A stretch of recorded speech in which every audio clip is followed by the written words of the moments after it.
And a massive shout out to our supporters over at patreon.com/878 Survivor FM, our $10 supporters, Dick Donovan, Kenny Baker, and Big Dog, and our $25 supporter, Jake Snow.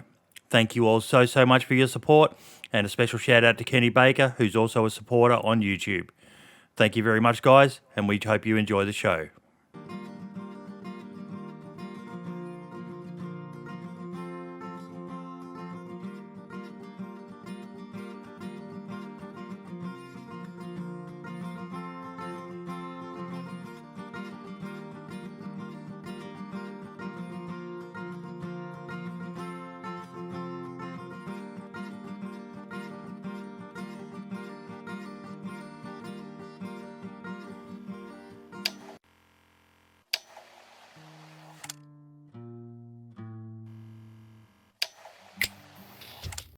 And we'll just reset that one. There we go. Welcome to episode 69, dude. It feels lame second time around. Yeah. But yeah, Marks, welcome back, mate. Love the haircut. Thank you. And Lad, you're here again to join us as well, mate. Good to see you back. It is nice to be back. It's really nice to be back. A big thank you, as always, to all of our patrons over at patreon.com/878 Survivor FM and on YouTube on our channel there as well. I really do appreciate your support. I'm only a small channel, folks. I've got big dreams and big visions of what we can do with this, but patience. It's a marathon. It's not a sprint, folks. But we are joined this week by two lesser-known legends of DayZ. ClickDaddyAus, how you doing, buddy? Well, Bordy, how you doing, man? Good, mate, good. Good to have you on. And the man with the dreads, LtSkurge. Fucking badass haircut there, dude. I'm feeling, I feel a little bit of hair and beard envy there, mate. Beard used to be a lot longer, but it got really warm, so I've had to trim it.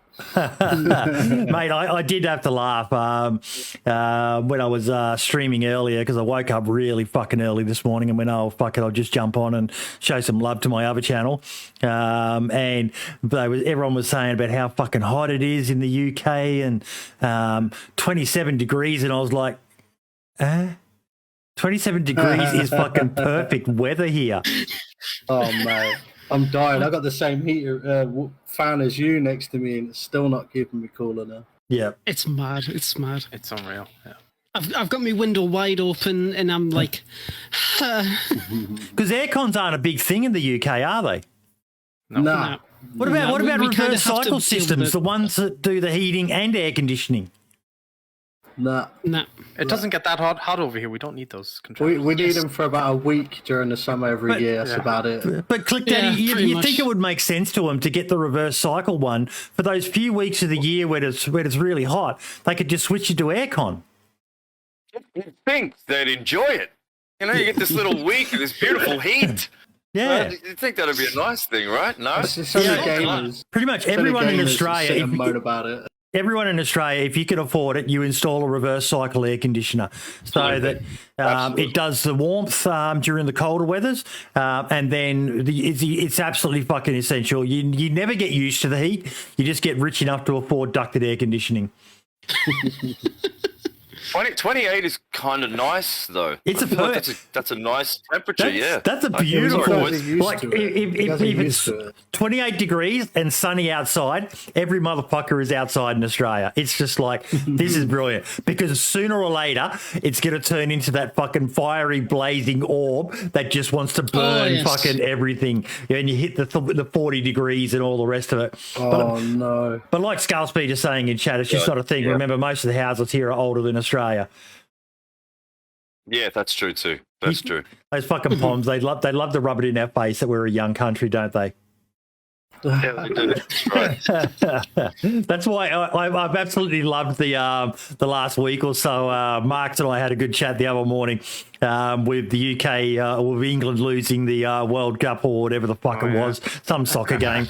And I've just absolutely loved being able to rub it. And I've been waiting for someone to come back and say, why are you rubbing our face in it? It's like, how many fucking times have I had to endure bloody convict-related jokes from you, Poms. So if I get the chance to rub your noses in something, yeah, you're nodding your head there, Click Daddy. Fuck. But it's just the schoolyard thing, you know, the ashes, the cricket. That was always the big one for me. It was always the ashes, always, you know, the convict calls had come out. Oh my God. Yeah. I actually embrace it. I used to run a server in conjunction with the Blue Waffle guys, and we named ours ACAF, Aussie Convicts Attack Force. They were Blue Waffle Attack Force. We were Aussie Convicts Attack Force. It was just like, look, it's good-natured ribbing. As long as it's good-natured, you can call me whatever you want. You just got to be prepared to take it back, because I'll fucking give it as well. I miss those servers, you know. They were crazy. They were pretty good fights.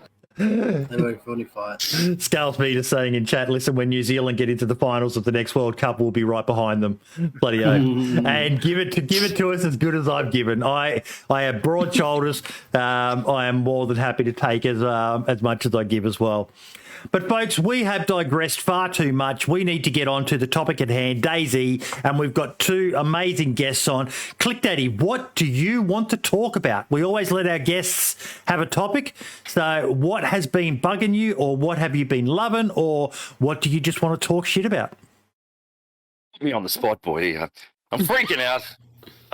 You had to choose me straight away, didn't you? Look, you only had about 4 weeks to prepare, mate. So yeah, you're on the spot. That's exactly right. I've made notes. Oh, good. Look, I'm a fairly new streamer. I've been at it about maybe a year and 4 months. So I haven't been at it much. I've been playing DayZ a lot longer than that, obviously. Mm-hmm. But I just want to say what I did want to say is how embraced and how welcome I've felt in this community. And I know people say and talk about what a good community DayZ is, but you know, coming in as an outsider, someone who's never streamed, and just the love and the friendship that I felt of a lot of streamers in particular, yourself, Boydie, being one of those. Far too many to name. A lot of the Australian guys, but some international peeps as well have really come through. Mr. Bill Dozer is one in particular from the States, who's sort of just been very generous with his audience and with his time and his support for me as well. And all of you here, obviously, on the podcast as well. I get strong Lax vibes from the intro to your channel, mate. Oh, yeah?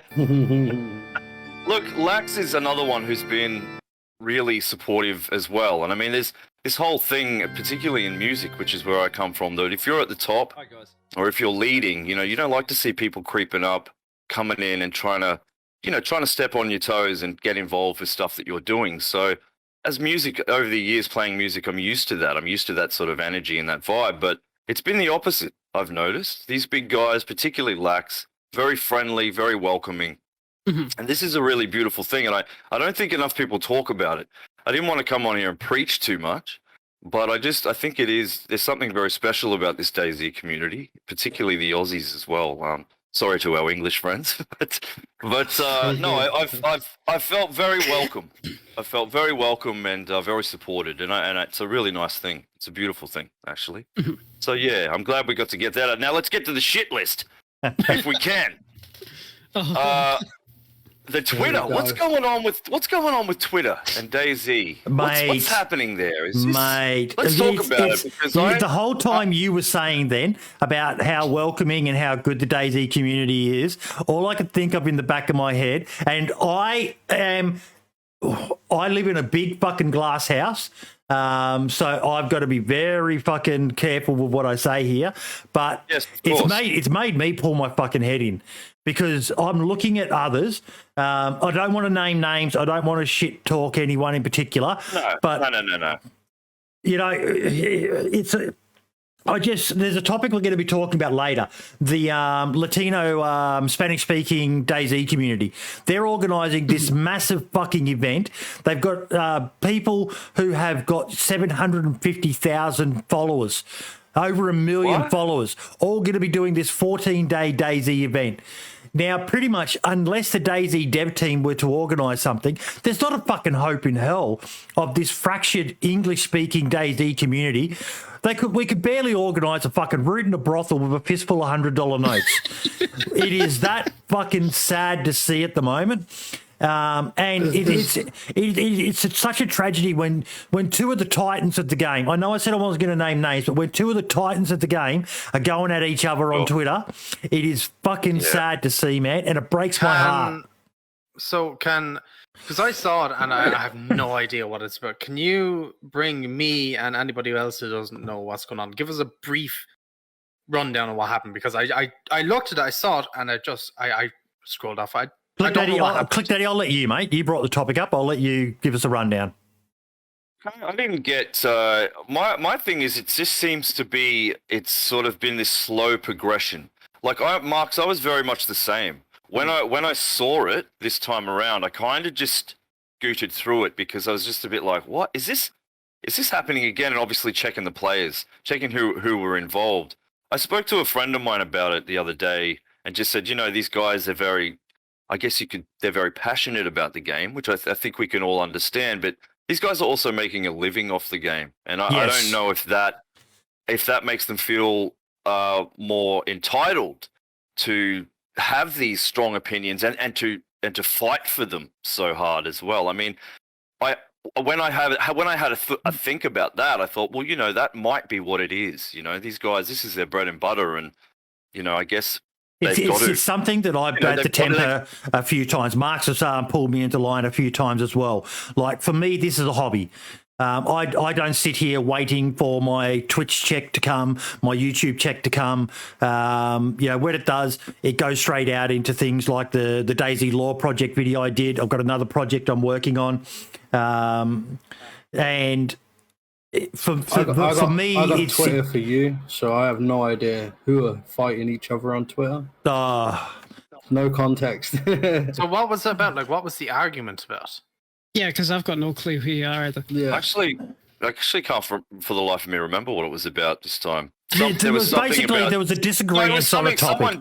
And then someone went into someone else's chat and tried to continue it, and they they were wanting the streamer to engage with them there and then, and it was a bit presumptuous of them to do that during someone else's stream, but then it just blew up on the Twitter. I don't know whether it needed to. I think it should have been handled in DMs, but at the same time, it had already gone into that person's stream, and it was really sad to watch. And then it seems like it's de-escalated a bit where people are being banned from servers now, and it's still going on. Skullspeed has just said it in chat. Toprek ended up getting banned from Spaggy's server, a reputational ban. Erno tweeted about it. The initial thing I was aware of was a falling out between Minder and the Running Man. Holy shit, I knew nothing about any of this. And it's sad seeing these titans. That's 5 names of people who are absolute gods of this game, and the fractures that are starting to come into the community, it's breaking it. It really is. It doesn't look good. People are entitled to their opinion, and that's life, and we're all entitled to our opinion. But I mean, it just comes across a little bit petty. I can't I don't know. It just reading it and seeing it happen again and again, it just feels a bit cheesy. It just feels like they could sort it out another way. I mean, that's just me. That's my opinion, though. I don't know. The person who came into, I think it was the Running Man's chat. Yes. Yeah. Was that a streamer who came in? Yes. It was Minder. Yeah, I think so. I thought it was a viewer. Right. Okay. No, a viewer. Because if that was a viewer, what you would do is you would ignore the message, and if you had a mod in chat, or even yourself, you would remove that message or either ban or time out the person who asked it. Absolutely. Way to do. But when it's a stream, I didn't realize it was a stream. I thought it was a It was a very unprofessional thing to do. I love Minder. I know he's a controversial figure, but I've got a lot of respect for the guy. But that was it was a silly thing to do, to go into the Running Man stream. And what was it over? Like what were they? They just I think disagreed they were on. talking about. They were talking about something with 1.13 experimental or something. It was last month. It was DayZ. Oh, you know what that was? That was Minder with the blocking. The blocking, yeah. Yes, it was the blocking. Oh, the blocking video. That's right. I'm sorry, but if they still got a problem after nearly a month of this happening, what the fuck is going on? Like, seriously. Like, it sounds harsh to say it, but grow up. Seriously, just grow up. Yeah, I feel that. If you're banning people, I mean, I don't know the full context, so bear that in mind. But if you're banning people from your Discord because of possibly a disagreement, that's just pathetic. That's just petty. Just grow up. See, it's a game. I think what happens is it happens with Minder a lot, and I don't know the guy that well. I know he's a big on Twitch and on YouTube. But what seems to happen with Minder is he seems to talk or do something before he thinks properly about it. Mm-hmm. Like when somebody, like when like say I like. So basically, he's up with boydyitis. Kind of, but like it's like when he's get pissed off or something, instead of taking a minute to relax and think, okay, is this going to be a good idea to actually do, or go into somebody's streams, he just does it. And then the consequences follow afterwards, where he should just stop and kind of think and be like, okay, because, he seems to be very prone to drama. And, he's a passionate dude. I mean, that's the vibe I get. He's a super passionate dude, super passionate about the game, and that's cool. But I think you're right. I think I was surprised though that the Running Man took it to Twitter afterwards. It's not like him. Not at all. It's really hard for me to comment. I don't really know how to comment about it, to be honest. Mm-hmm. It's one of those things that you just watch happen, and it's like, okay, this is happening. I'm part of this community. Nothing I'm saying or going to do is going to change anything they're going to do about it. Their outcome is what they decide.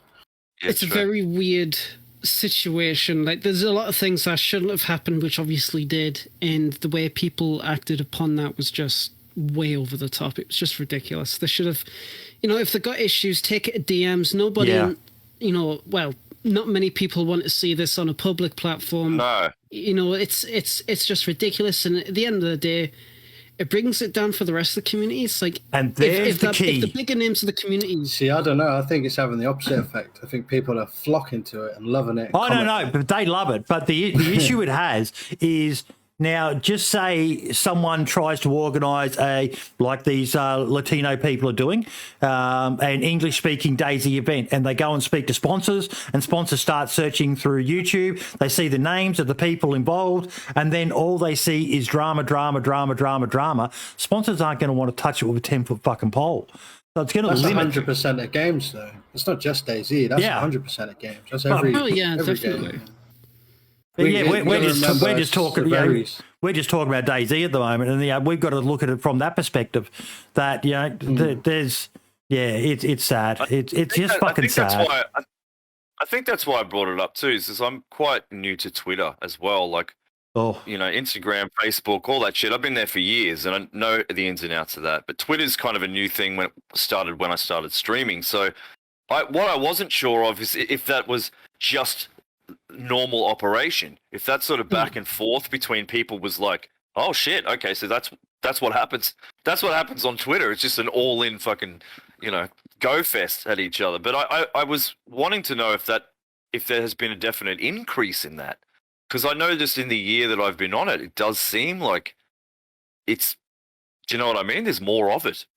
I've been here for a very long time, but I've seen it go from quite quiet to now there being, like, I don't know, 10, 15 big people that all have a massive sway over people's opinions with DayZ, especially. Yeah, absolutely. And it's half the time, it's not even the community's opinion, it's them just going, and agreeing with Top Dog.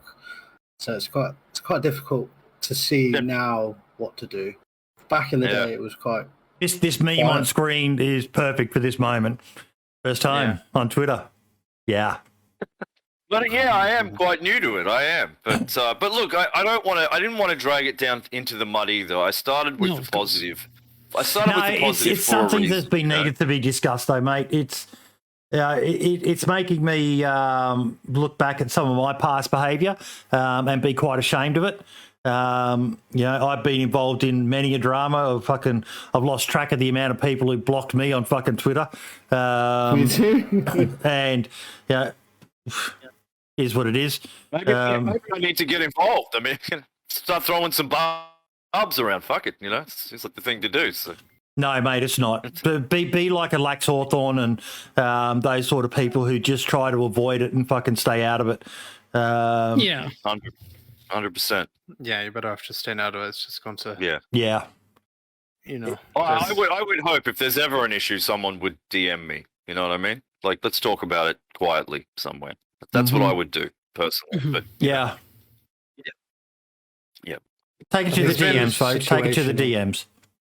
Yeah, absolutely. I think recently in the DayZ community, you can tell me if I'm wrong, but I think there's been a lot of just negativity, whether it's between different content creators or just the game in general. Like the past couple of weeks has been kind of rough.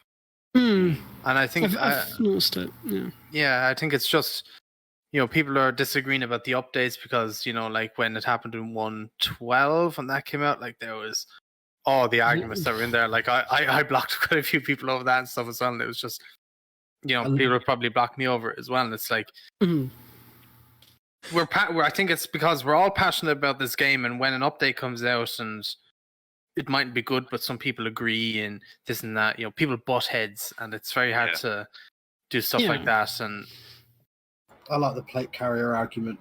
That's great. It's absolutely gold content, that is. What's the plate carrier argument? Just people going nuts about the plate carrier. Look, straight away. Oh, God. In a little bit, It's just as I'm sick and tired of the plate armor, plate carrier meta.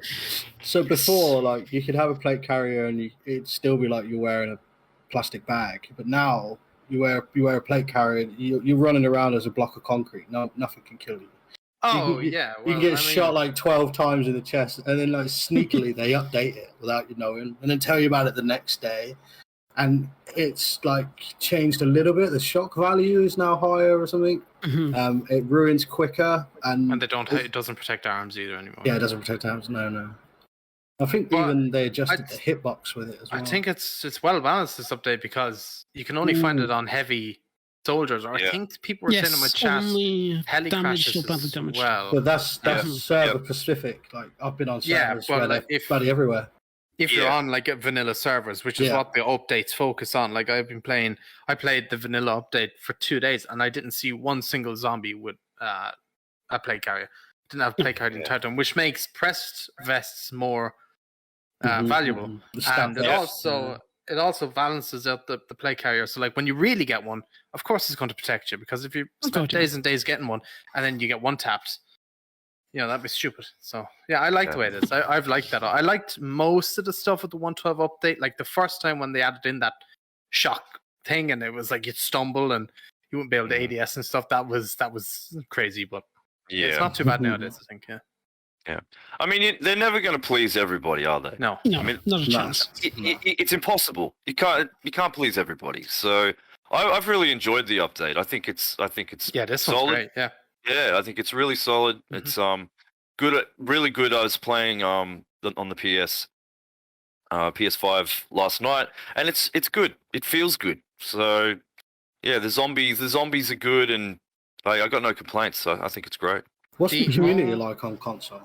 I've not actually spoke to many people that play it, to be honest. I've had a few people come in chat and tell me things, but yeah, look, I got to tell you, it's been particularly leading up to the 1.13. I was really struggling to find good servers for me, just for the playstyle that I like on PC.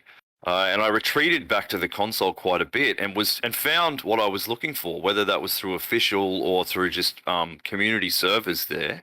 But sort of still being able to have that interaction, but still having that PvP as well. But it wasn't so, team deathmatchy. Do you know what I mean? Yeah. So it was, I'm actually Royale. That's what. I mean that's my game style. Is I want that balance of that interaction, but I also want that survival element and that PvP element. And to be honest, I've been finding that a lot more on console. I think they're more, I don't know, it just seems like lately, in the last month or so, I've really been enjoying those console servers.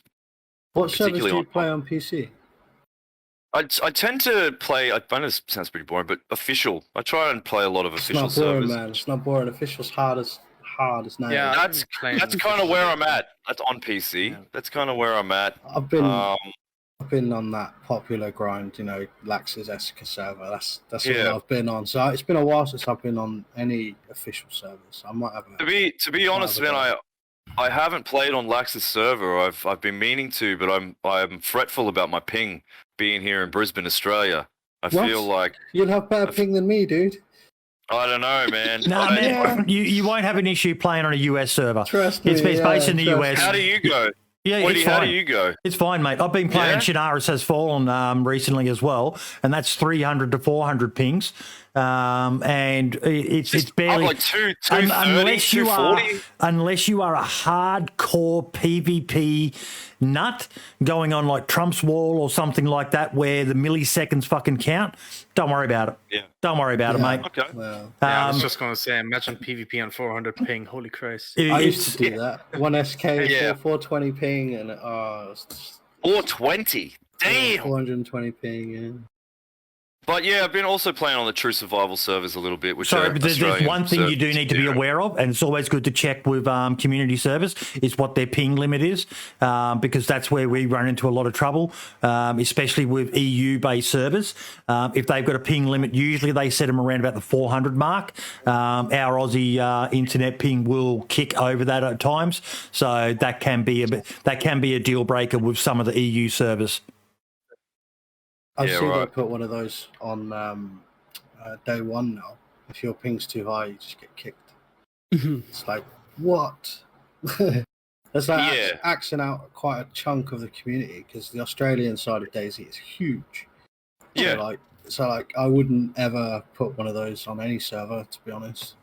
Yeah. You're bottlenecking yourself. Doesn't matter if their ping's really high. Sorry, go ahead. I'd rather have players than that sort of hardcore PvP ping. Yeah. Yep. Exactly. One thing I've noticed while playing the update on official servers is once I hit Zelenogorsk all the way up to Novaya Petrovka, I didn't see a single person for 2 days. I had a Zelenogorsk to myself, I had VMC to myself, I had Northwest Airfield all to myself on full servers. Server was full. I had Zelenogorsk, VMC, and Northwest Airfield all to myself. There wasn't a single person around. They're all farming. I don't know what the fuck's going on, but it's so weird. And the only thing that made me a bit worried about that was the time I ran into that hacker on that other official server, it was the exact same thing. Yeah. Full server, but there was no one around. And I don't know if it was that, but it was a bit worrying when Northwest Airfield, the day of an update, was empty. Yeah. Something was a bit weird going on. I noticed a little bit of that too. Yeah. I noticed a bit of that as well. Yeah. I haven't been on official for a long time, so I don't know. You're making me want to play now. I don't think I've even touched an official server since modding even came out. I've just stuck to community servers. I've not touched official at all. I don't like official because of obviously the hacking business. But it's mainly that official just does not do it for me. I just do not enjoy it, and I never. Yeah. I'm not gonna say I never have done because obviously I did, but. These days, I just can't. But is it the pace? Is it the pace, lad? What is it? It's not the pace. I think it's just because I know there's a lot of content out there that I enjoy. I don't want to go without it. I play a mixture of PvP and hardcore survival servers. I play on New Dawn. I play on Spearhead. Obviously, I play next to K. I play on Hideout and stuff like that. So it's a wide mixture of different servers, and it just depends on what I feel. But official just doesn't tick it for me anymore, which is annoying because it is tough. but it's not as tough as the other like hardcore survival servers that I play on. I remember when it was just official. There was no crazy modded servers. But that said, I've been kind of craving trying out official just to see what it's like, because we talk about DayZ on this show each and every week, but nearly all of us are just modders. Play on modded servers.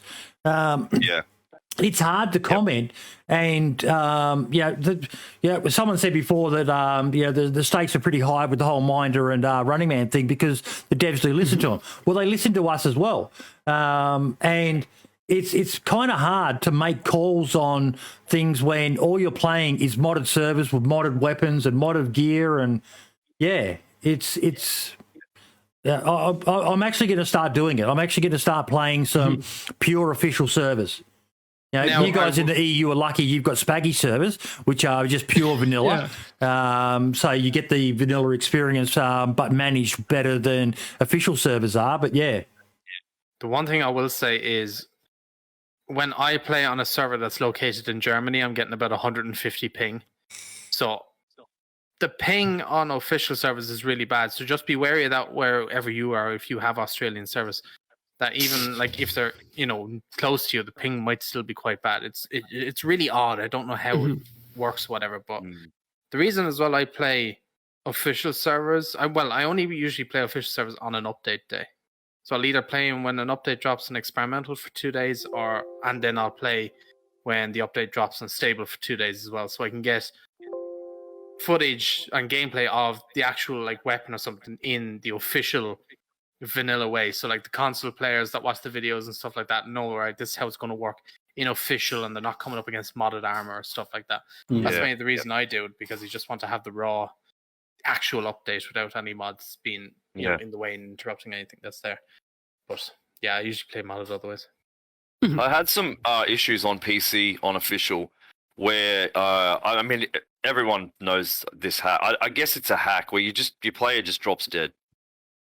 Just out of the blue, black screen, nothing going on. And it's like, it could be a shot. Sometimes you don't hear the shots, sure. But it happened a few times. Is this console or PC? This is on PC.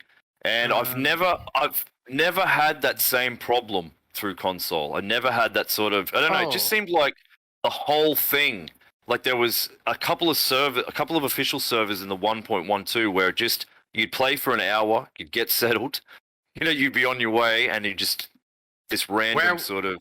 Where would you randomly screen. Die? Would you be entering a door in a building? No, it just was like one time I was actually AFK. I was on my phone, just pulled up into a bush real quick and was AFK and just gone. But I mean, man, I've blasted so many AFK people in bushes. But you probably got but there was guys. Yeah, I know. I've been killed. I've been actually shot and killed in bushes before. But it was just this weird. It was this series of sort of over like a couple of months where I just was like a bit put off by it on the officials. I was just like, there's something going on here. The one thing on official is people tend to. The official players are quite mean. They tend to put landmines indoors, doorways to buildings. Like so like in the old updates, when landmines kill, you walk on one, you're dead, and that's it. So that's happened to me a lot as well, and maybe you were just unlucky and ran into a couple of landmines. I've ran into them in really weird places as well. Maybe they were in odd places though. I've watched quite a few videos of people that talk about official servers not having a developer or a server, somebody running the server there constantly monitoring for hackers, and it is just a breeding ground for it. So you could just be experiencing people shooting in from 900 meters, not ever hearing a shot and just dying instantly. I experienced that firsthand. Yes, we've all been there. Yes, but I'm just saying on the console, I haven't had that same problem. It seems like with this new update, it feels like they've taken a few of the Australian servers away on console, and I think that's a good thing, because I noticed even the numbers in the last few days just more compressed into those official servers, and that's excellent. That's a good thing, because it was all like low. It was all low before, so they noticed that players were migrating towards community servers, so they mentioned in the update that they were just removing an absolute ton of servers. So they're for everywhere, and it's a good idea. Good idea. Yeah, I agree. I think it's great. It's a great idea. I'd be worried about server performance though doing that, especially on console.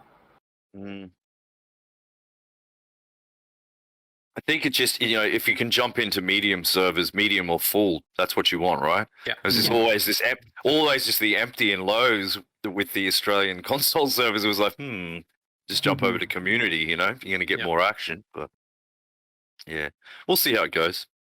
Hell yeah. Sorry, guys, I'm just trying to fix an issue with my chat box not showing on the stream, which is kind of frustrating for everyone because I've got chat coming from both YouTube and Twitch. And if I'm referencing something, I can't do it. But I've got a quick shill here. It's one of the things I love about Steam Labs Prime. If you've got it, I'm actually getting live support while I'm doing the show, which is kind of pretty fucking impressive for them. So you guys keep talking about stuff while I try and solve this issue. What's the next topic? Well, it's Lieutenant LtSkurge's topic. Exactly. What's going on, buddy? I'm good. I'm pretty sure I brought up plate carriers, but Yes. yeah, I reckon lad should take it from here. No, let's go. You look like you had something to say. That's all. Go, buddy. Let's go. Yeah, what I wanted to say is I want to hear more about LtSkurge.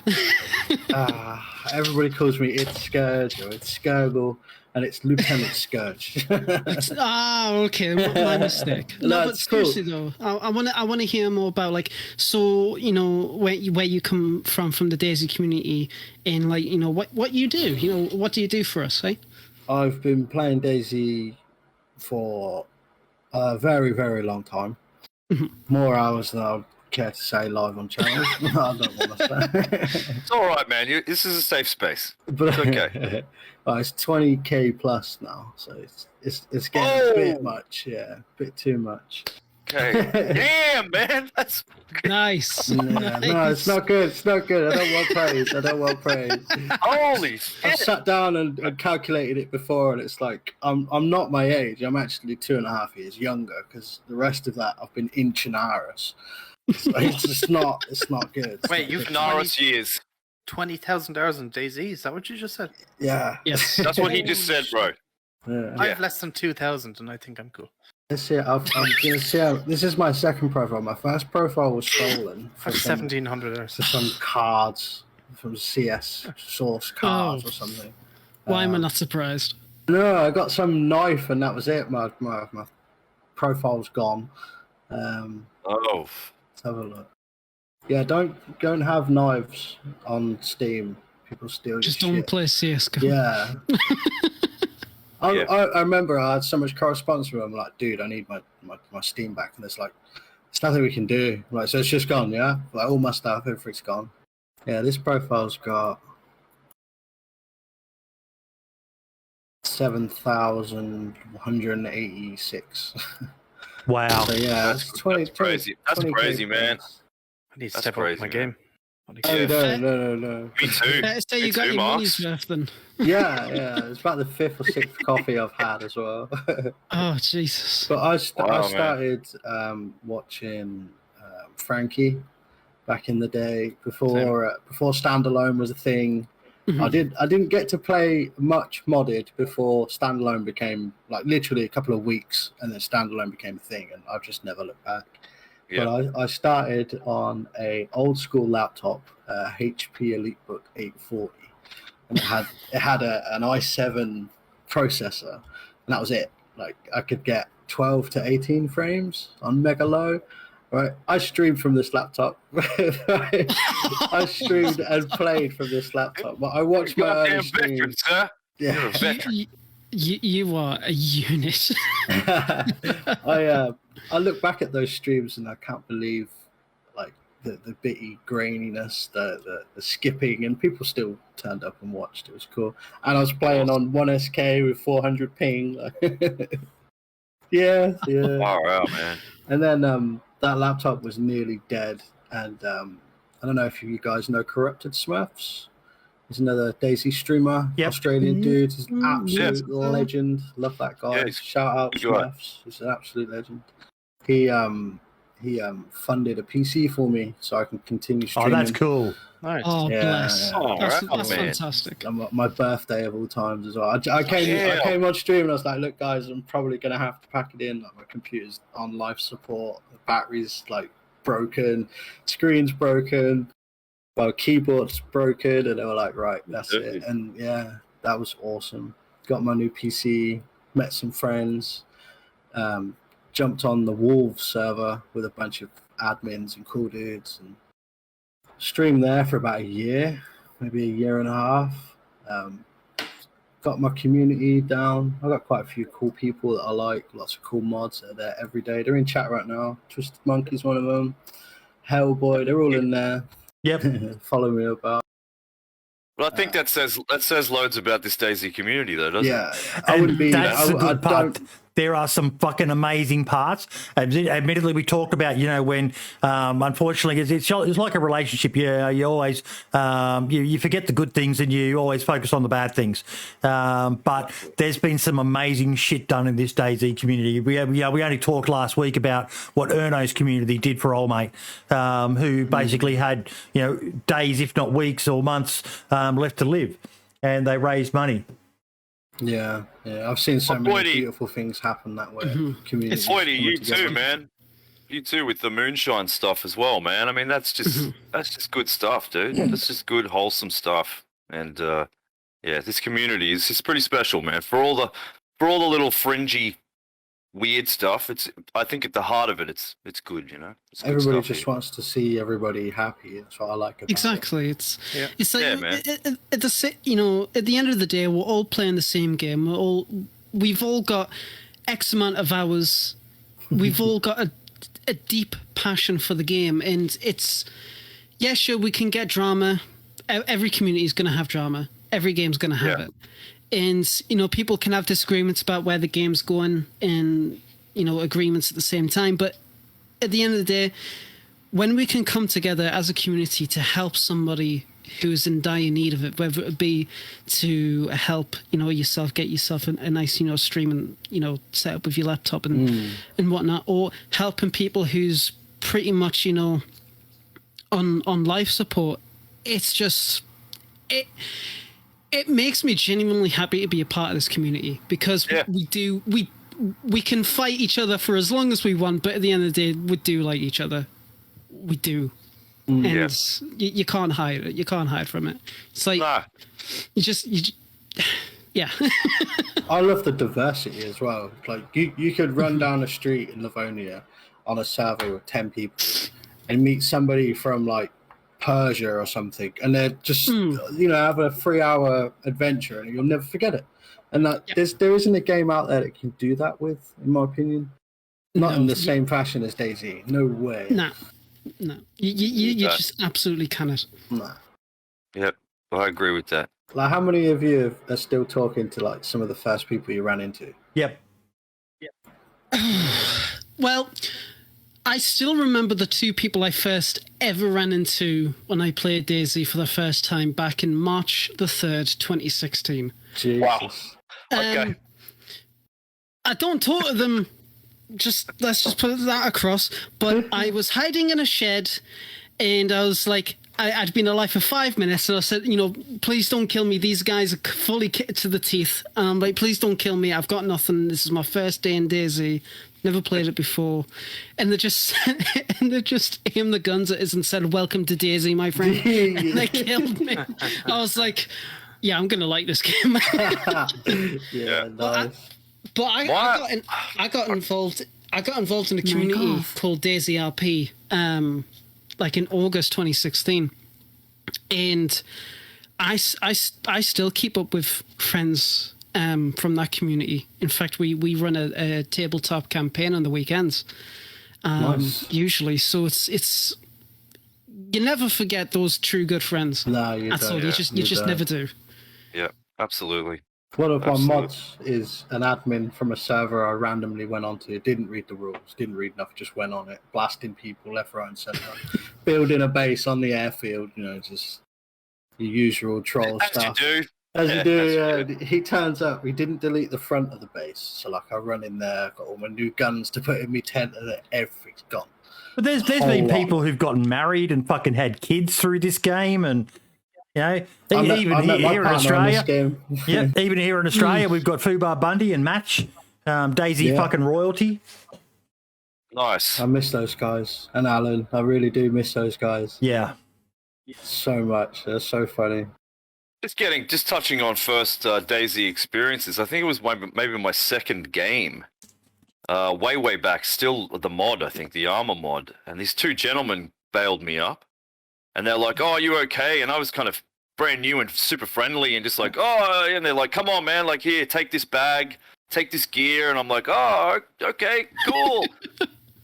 And they just donkey looted me. They just, it was the most heartbreaking thing. And I went with them, I ran with them for like 20 minutes back to their base or back to their area.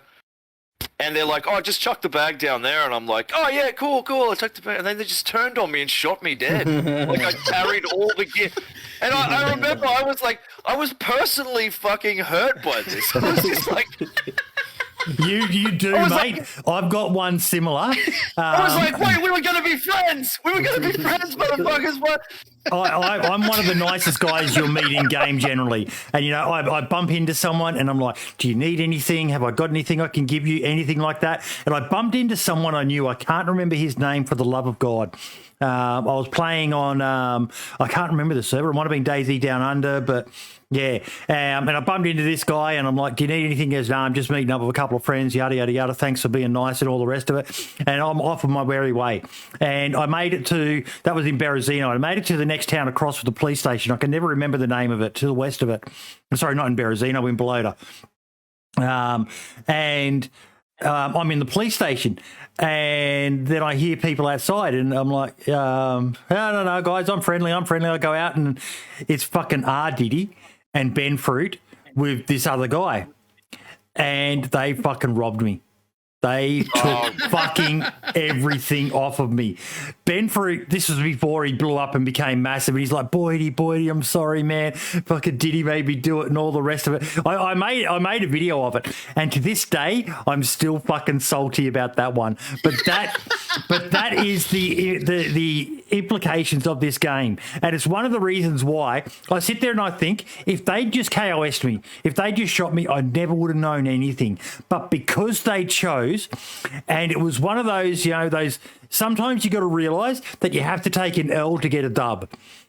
And I have remembered that. I've gotten Ben Fruit back. I got to kill him months later. I've got a fucking memory like an elephant. And I'm still waiting on my chance to get Diddy back. But sometimes you're just pulling the trigger and shooting someone. You are wasting, potentially creating a memory that person will never forget. And I made a video of it, and I go back and I watch it, and I still feel the blood fucking boil in my veins. Man. And the betrayal. I mean, for me, it was just the betrayal. Yes. You know, like I let my guard down with these two guys, and although I didn't catch their names, I'll never forget them. Do you know what I mean? It was like, it was so brutal. It was so rough. I was just like, wow, if this is the game, I'm in. I'm 100% in. This is. I found it, boys. I found the game. This is it. So it's when you get knocked out and your shoes get stolen. Oh God, it's the worst. So rough. So everybody's face screw up. They're like, oh man. Lord. That's great. You never see people robbing each other nowadays. It's just KOS, and it's freshly bashing. That's it. Let's just go beat him up because he's standing there. Yeah. What would you guys? I feel like you got some experts here, and I might do this for anyone playing at home as well, watching the stream. Hello. What servers? Good midway servers that aren't necessarily this fucking run into you, I want your shoes, give me your apple fucking PvP action, which, you know, there's nothing wrong with that. That's a fair play style, and that's cool. But I want that nice mix. I'm talking PC servers. I'm looking for that nice mix of survival, PvP, interaction. I mean, where are you going with this? Where would you go on PC? Official, straight up. Not me. Yeah. No, not me. No, I mean, I don't know. It seems it's getting harder sometimes to find. I don't think there is like on with modded. You either have it's I think there's like 4 categories. You have your hardcore, which is like number 1, we'll say. You have your PvE, which so like hardcore will be you could probably get interactions. You'll have PvP as well, but it's it's going to be a struggle. You have your PvE where it's going to be all interactions but no PvP. Yep. Then you have your RP, which is all fake and it's boring as hell. I don't know why anybody plays it. And then you have PvP, which is just kind of run and shoot, but sometimes you get a bit of interaction depending on the situation. Yeah. But it's just it's just difficult to kind of find a nice easy. Boydie, what do you reckon? You playing on some DDU earlier. I mean, you find that that's what you're getting there? Or DDU sadly has gone a bit more KOS of late. Like I showed a clip. I was running around that summer camp just to the south of Mishkino tents, and I took my time. I was looking around, trying to see if there was someone else around. I couldn't see any sign of someone. Didn't have a gun out. I generally don't run with a gun out because I always want to, give the person a chance to try and hold me up or something like that. I'd much rather that. But this guy just ran in and just gunned me down. And then just started straight, as my body was falling, he was already on top of me, looting me. He just wanted the gear. Yeah. And to me, you're wasting your time playing DayZ if that's how you play. Me personally, I much prefer the interaction. I've been trying Chinaris Has Fallen. Because those guys have been pestering me. I've got them coming on as guests in the future as well to talk about their server. But it's what I always look for is, DayZ Underground is probably the king of interaction-based servers. Yes. It's the first ever community server, and it's all about organic interactions. But there's still there's still KOS allowed. You've always, as much as I moan about it, you've always got to have the threat of KOS. Otherwise, it becomes a big circle jerk of people standing around holding each other's dicks, singing Kumbaya. Yeah, and that's why I shoot everybody I see. But I fluctuate. I've done all play styles. Like I've RP'd for a long time. I was an RP Ranger for a long time. I was on DayZ RP for quite a while. I've been on DDU. Been on DDU a few times. What's that other one called? I forgot now. Everybody's still on it nowadays. Yeah, I was on that for a while. And then I did the whole PvE thing. So I was trying out all the hordes and all the different vehicles you can get. And it was cool. And then they were like focusing on bringing all the guns back into DayZ. Getting all the scopes better off and that, so I've just been shooting people ever since we got all these cool scopes. And LtSkurge is one of these places where, unless you met them in the spawn town, they're probably going to kill you, so you might as well shoot them anyway. Yeah. Look, military zones are fair game. 100% fair game. You see someone in a military zone, you're a madman for trying to talk to them. But when you've got a person, I got the best clip of this. Skurge, Skurge, I want to ask you though, if I was at a well drinking with no gun in my hands, would you just shoot me or would you walk up to me? Where's the well? In a town, just in a town. That's very specific. It's got to be specific though. Like if you're into just some random town that's like close to spawn, no, of course not. But if you're in a town next to a military zone, you're getting shot. It depends on the situation. Like I done it one time where I was red hunger. I think it would have been yellow thirst. My health was in the red. It's a fella drinking at a well. It's a life or death situation. He's getting gunned down. Yeah. Again, it depends what they're wearing. If they've got guns on their back, if they're looted at all, like if they just stood there with a t-shirt, bold, then no, probably not. But if they've got stuff, and it looks like if they got to the airfield, they'd have the stuff that you want, then yeah, I'd probably shoot them.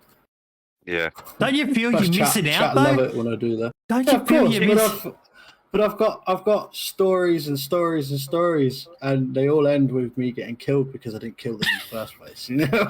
Yeah, but it's just pixels. It's just pixels. Like, you know, my character died again on DayZ Down Under, but you know, I was geared. I had fucking NVGs. I was finding more gear to take back to the faction that I'm looting for, and you know, got my blaze with my hunting scope, and I lost it all. And then, okay, I get to loot again. But that's probably because I play differently. But ultimately, at my core, if I had to sum up my one main attribute of why I love DayZ, it's looting. I love fucking looting. Mark was in my stream earlier, and he made a comment, Boydie, your fucking hoarding drives me insane. But you know, I'm running along on a hardcore server where the chances of finding a vehicle are fucking 1 in a million, and I'm still carrying a battery and a spark plug. And I'm like... and I sat there agonizing for about 2 minutes. Do I drop it? Oh, but I don't want to drop it. You're the sort of kill that when you go up to the body, you go in their adventure and you're like, what the fuck is this guy doing? Like, where is That's he me. Like, That's me. What was the plan here? What was the plan? You spend half an hour after you kill me just sorting my loot for me. Yeah. I play with my brother and a couple of mates on console. I play on PC as well. Just people don't freak out about the console thing. But my brother is notorious. He picks everything up. Everything. Yep. It's like he's got 2, 3 of the same item. He's like divvying them out to everyone. I'm like, dude, you just gotta pull the fuck back on that picking things up, man. Like, you just gotta take it easy. But no, he doesn't. Yes. He loves it. Tell him he needs to fucking come for a run with me. We'll be racing each other into every fucking room trying to see who can find. Oh, yeah, I haven't got one of them. I've only got one of them, but I might need another one later. Yeah, but I might need one in case I find someone who doesn't have one. Oh, God. The biggest backpack. He's always going for the big backpack. Yes. But I'll get a shotgun and go look for a geared guy. I don't bother looting for stuff like that. Oh, it's embarrassing sometimes, I tell you. I just want to give you guys a kudo. Honestly, this is becoming one of my favourite podcasts. This really is, like what I said to you guys at the beginning, just a bunch of mates sitting around talking about DayZ, and it's why I love doing the podcast. It really is fucking good chatting to you guys. It's hilarious. We've all got different opposing views, but yeah. So what? Yeah, that's part of the fucking joy of this game. You can play it. I've got my way to play. Skurge has got his way to play. He's a dirty KOS scumbag. I'm a fucking, I'm a stupid loot hoarding bloody idiot. I've lived long enough to become what you shouldn't be on DayZ. Like, I've been shot so many times from it that like I've just lost that. Oh, let's try and be nice to this person. Let's talk about it. I'm just gonna shoot him. Yeah. There is I like it. You need your villains. Yeah, you do. There's a line as well man. Like, if you're just going to try and get an experience, a run, a long run with somebody random, every time you go into DayZ, you're going to become stressed. DayZ's going to like push you away. Yep. You got to roll with the punches. I reckon 2 out of 5 times you might get like a 2-3 hour run with someone random, but most of the time you're getting shot, stabbed, or robbed or killed. So start fighting first. Make sure you knock them out and tie them up, and then go for a run with them so they can't kill you first. Especially if they're a farmer. I'm that kind of player too. Like, I'll meet someone and like, hey, you want to go down to yeah, let's do that. But I'm always just watching them. You know what I mean? The guard is never completely down. It can never be in DayZ, but always got one eye first, though. The guy that's always got one eye on them. It's gone both ways, Skurge. It's gone both ways. Have you ever had the silent nod? Like you're with your friend and you pick up silent another guy. nod. Yeah, you pick up another guy and you're like, yeah, it's all right, cool. And you go for a little run and then you look at your friend and there's that sort of...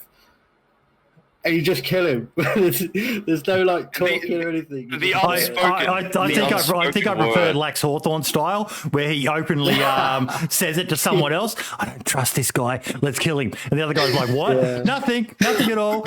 I just love that. Love that. Plants the seed. He just plants the seed, Boydie. I like that too. I love Yeah. that I'm flashing red food and he's fine and he's got everybody else's can of food already and he's still asking people for their cans of food. They give it to him. It's brilliant. Now 1.13 got that is- released, guys, and there's been a few big changes. Wound infections, which I think is fucking awesome. I've been carrying a dozen fucking bandages on me because you just do not want to get caught without disinfected bandages or at least having disinfectant on you. But I've got to agree with Mike Doherty. Yeah, the minute that a wound infection comes in, that grunting noise is fucking annoying. Man. Wow. Yeah. Yep. I noticed how you can just take vitamins now for anything and it's gone in 2 minutes. So like, you can have an infected wound, you can have whatever, and you just have one of those tablets and it's gone. So vitamins do work on it. Yeah, I took one. I was with Nene. Okay. Not yesterday, the day before, and I got shot loads. So I was purposely getting hit by zombies just to see what difference there is. You recover a lot faster now. I've noticed you do recover a lot faster. Yeah, the wound infection, because there's 2 stages to it, and you know. How do you explain it? It's a very good mechanic. It's very, very good. I know when they first introduced it, it was a little bit bugged, had some issues with it, but now they're fixed. It's a beautiful mechanic. But the problem with, because obviously speaking as a modder, is that a lot of servers haven't took it into account yet. So, you know, you'll have servers where you've got like traders and you can like, you know, you can buy the iodine tincture, obviously, if servers at it. But because there's not that many ways to actually sort it out. And, you know, the stuff like the alcohol tincture and the disinfectant spray, barely anybody uses it at all. Yeah. People forget to use it. And then when they get in a firefight and they've got rags or bandages and it's just like, I'll quickly sort myself out. Then it's like, wait, why am I sick? And it just kind of goes on from there. So at the moment, it's like, it's a fantastic feature. But on the modding community side, needs to be a bit more attention to it, so it doesn't fuck up the community aspect of the game. But I love the feature. Love it. I think it's fantastic. Yeah. And the way that they did do it in the end, beautiful. I'm a fan of anything that tries to kill you in DayZ. It's not a player. Oh god, yes. I love it. I love it. God, yes. Bears are just amazing now as well. I love it. You hear the grunt in the background and you got that instant Yes. I love it. Yes. I love it. Yep. So Agreed. with this update, has any of you? I've heard a lot of people talk about it. There's a bug, an audio bug at the moment with gunshots. Right. Any of you heard about this? I've only saw you. I believe it's just yourself talk about it. I've not encountered it at all. On the Can you describe it a little bit, Marks? Because I think I've come across it. I think I have. I can describe it, noticed. and I have a video of it as well. But I first was aware of this from the comments in my update video, where you're unable to locate where a gunshot is coming from, or the gunshot mightn't even come off at all, and you're getting hit. Gunshots seem to be bugged in a way where you generally cannot hear them. It's silent, but you'll be hit or you'll die and you won't know from where. Or like you'll be being shot at and you just will not know where at all, because it's like very small little cracks. Like I was on Rearmed and it happened to me there, where somebody was shooting me with an AK-12 unsuppressed, and you couldn't hear the shots to save your life. And he was no further away from me than about 50 feet, 50 meters. Yeah, see, again, you said right there, you said an AK-12. So it's a modded weapon. That's a mod issue. It's a mod issue. So if it was a vanilla gun, yeah, fair enough. It's probably a vanilla issue. You should probably file a ticket for that. But if it's a modded gun, if a modder uses a custom sounds, they have to do something called like the sound set and like the sound, like, you know, all that kind of stuff. Yeah. If that is incorrectly configured or if it's broken because of an update, the only thing you'll hear is kind of like, it'll sound distant, but it's or absolutely no sound at all. Yeah, there was no sound at all. Yeah, so it's probably a mod issue. You probably should. I will just probably send us the video because I want to have a look at this. I will quickly I've also just check the comments of the video to make sure, because I'm nearly certain somebody said it was console issue. I mean, I'm just going to have a look. Now you've said it's between like modded and like, I have actually experienced that a bunch of times with like random guns that like don't make any sense. I don't know what gun it is, but it's like fire. I personally avoid the modded guns as much as possible. I was talking about this just earlier when I was streaming. I just prefer the vanilla weapons because you know they're made to a higher standard. Yeah. Agreed. Completely agree. I've chucked away modded weapons for a BK-18 because I know it's a vanilla weapon and it's gonna shoot what I shoot at. Like, really? Yeah. What's the point playing modded then? I'll let you explain, lad. Can you explain? Well, so what exactly do you want us to the difference between a modded weapon versus a vanilla weapon? It depends from modder to modder. Yeah. You know, the oh God. So some modders don't optimize their guns with like LODs, for example. And when they don't optimize it, you can get performance issues, FPS drops, especially if there's a lot of people in the same area. Your game's trying to render all these different stuff at the same kind of like level. Even if somebody's like a kilometer, well, not, I wouldn't say a kilometer away, but like 500 meters away, you're still getting the same performance drop as you would if they're like 5 meters away from you. Modders can also have like custom sound, as I was saying before. If they don't configure that right, you'll get into issues where the gun sounds will just straight up not appear, or you'll get a different sound entirely, but at like extremely quiet level. Animations can be just really, really bad. Obviously, we don't have custom animations tool yet. Mario, please get on that. But Get to Mario. Yeah, it's like it does really depend from modder to modder. Like, I've also wondered, can you answer this for me? Whenever there's an update, do they have to go in and update every single weapon again? No, not necessarily, unless they use something that was in the game but has since been taken out. Then obviously they're going to have to be doing stuff. With this update, however, because since Vanilla has now added the 60 round mag, there's a new class name for it. So what modders will have to do is they have to add that class name into something called magazines, which is what the gun will accept. Now, theoretically, you can just add any kind of magazine to a weapon doing this and it'll fit, which is like how people can maybe put an AK mag in an M4. By the way, don't do that. But so there's a lot of modding compatibilities with, say, like this new 60 round mag. And it just gets very, very, very confusing. And if a modded weapon pack is no longer getting supported, you're going to have to write a patch for it. And that can be also very annoying to do. But usually you don't have to go in and fix the guns. But the DayZ dev team do like to change stuff without telling people. So, especially with attachments. So that's another thing. Attachments, this update. As I was watching the stream, Boydie, the MP5K has got no kick with all the attachments.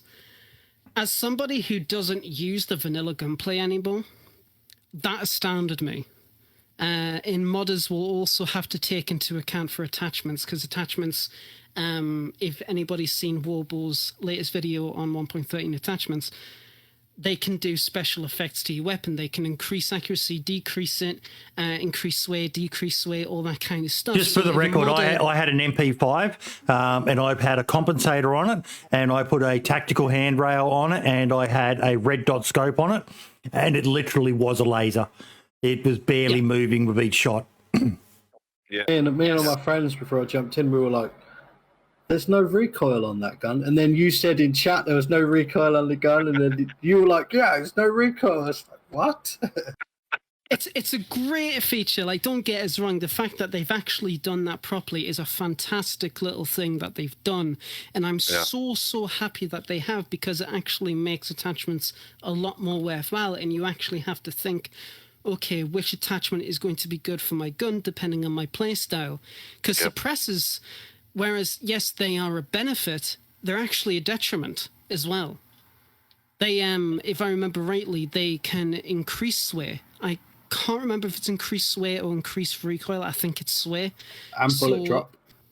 So you have to kind of like weigh the odds for that one as well, which is really great. So if you're running like a weapon like, you know, Boydie was, as Mark's also said in the chat, perfect zombie killer, especially if you've got the suppressor, because you don't fucking fight people with a 9mm. Headshot everything. Yeah, no. Yeah, exactly. But, you know, but on the modding side, it opens up a lot more stuff for modders. I know Mass has delved into it like a few patches back. He's got a compensator on his main pack, which actually decreases recoil to the point where instead of your gun going up, it goes down. Because in theory, the gas from the bullet going out is getting vented up, which makes the gun go down. Mm-hmm. Yep. Really fucking cool. Now it's much easier to do. So yeah. I'm happy with it. Is his muzzle brake the ones that are in they're on like pretty much every PvP, so he's got like a standardized one and a normalized. Is that his ones? Yeah, they're his. Yeah. I was using them on Rearmed last night. They are really good. I think they're server universal like that. Like I don't think I've been on a server where I haven't seen them yet. Yeah. Do you want to see the clip of this audio break? Yeah, just so you can see. Absolutely. I'm just gonna run to my fridge. Yeah, go for it.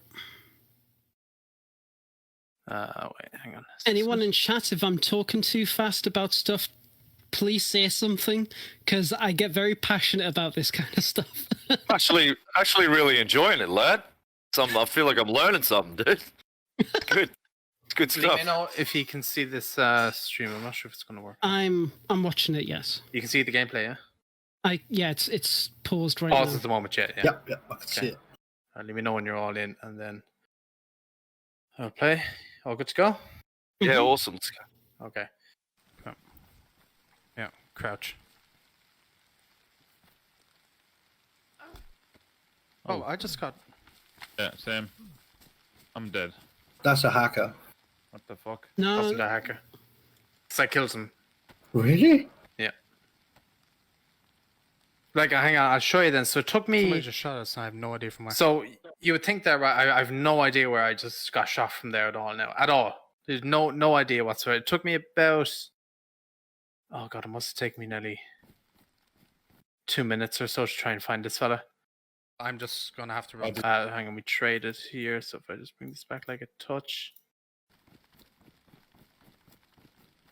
Yeah, it should be up here now in any second.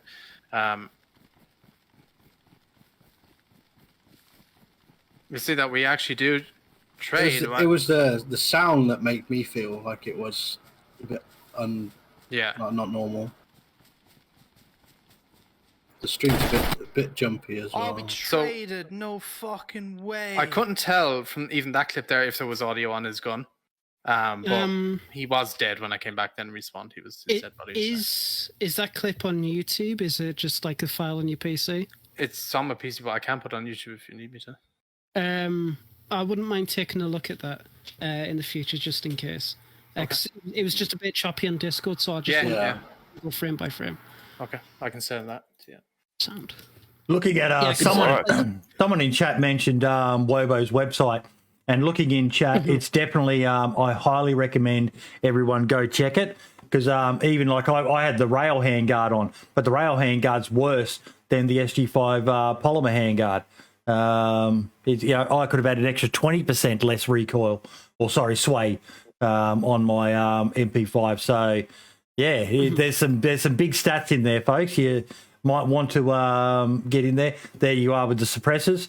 They all add up to 30% sway. Yep. Recoil reduction. Let's see what it does there. Yep, 30%. I think I did see this actually. Yeah, I did see this. They were talking about the first couple of bullets from a 101 or an M4 do more damage than the rest of the bullets. Because they're more accurate. Right. Okay. I was really confused by that. I was like, well, how are they doing more damage? Yeah, it is just a simple case of accuracy. It's like why burst fire weapons can be, well, I'd say burst fire weapons can potentially be OP, but there's only 2 vanilla guns that have it. So that's the M16A2 and the MP5K. So I can pretty much guarantee if you've got all the correct attachments on the MP5K, you'll slay people, most likely. Okay. I'll give it a go. Yeah, Yeah, I mean, in nice. theory, I haven't tried it.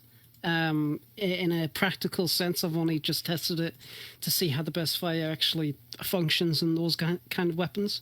But you know, it's going to be pretty cool. Definitely opens up lots of opportunities from better. Well, I say better, but more custom weapons. Did anyone see Boydie chuck away a perfectly good AK-101 for a 74 earlier? Mate, the best weapon is the one you have ammo or a magazine for. Plus, Yes. the server that I'm on has no M4s spawning or any of the other modded 5.56 weapons. So the likelihood of finding AK-74 ammo is much better. Otherwise, I really did want to keep the AK-101, but I found an AK-74. I had an was AK-74 painful. mag. I watched you strip it and everything. I was like, oh, what are you doing, dude? You all sleep on that AK-74 and the baby AK as well. Those Is it things terrible? will shred. They will shred. Yeah, if you get the first chance. Yeah, true. Yeah, but Because I mean, that's actually, saying about that, the PSO scope makes your weapons a laser as well. Trash forgot can that, scope, as Boydie put it. That made Yes. me and my Discord laugh earlier. It's like a bloody trash can scope. I love that name. That's great. Do you know why But I call yeah, it the I mean- trash can? No. It used to be called the cash can. Oh, yeah. Yeah, so it was just... cash tan. It's just a play on words, trash can scope. Just Yeah. quickly, Ruben, it's 87.8 Survivor FM is the new channel on Twitch. So if you want to join the conversation on Twitch, it's 87.8 Survivor FM. Got a new channel now. send nice. the link here. Send it in the YouTube chat there. But yeah, I mean, overall, this patch has been a really, really good patch. The zombies. I can't- We can't not mention the zombies. The zombies Oh, we are gotta talk about fucking insane. I love them. 12 hours. I've died so many times this last week through not respecting them. Their reach is a bit OP. I will say that, but Yeah. they're gone are the days of people saying it's a zombie game and you don't have to worry about the zombies. No, you do. You absolutely do. Well, There's- they've gone from what I feel was a bit of a hassle, and they've gone from that to a threat, a proper threat. Yes. This and that's what you need. That's what this is about, right? And that's going to affect everything. As far as I can see, that's going to affect PvP. That's going to affect interactions. They needed something. They needed that. I'm one of these horrible people that think zombies should be a lot worse than they are now. Yeah.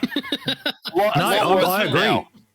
so Honestly, you if you get hit by a zombie, that's it. You should be done.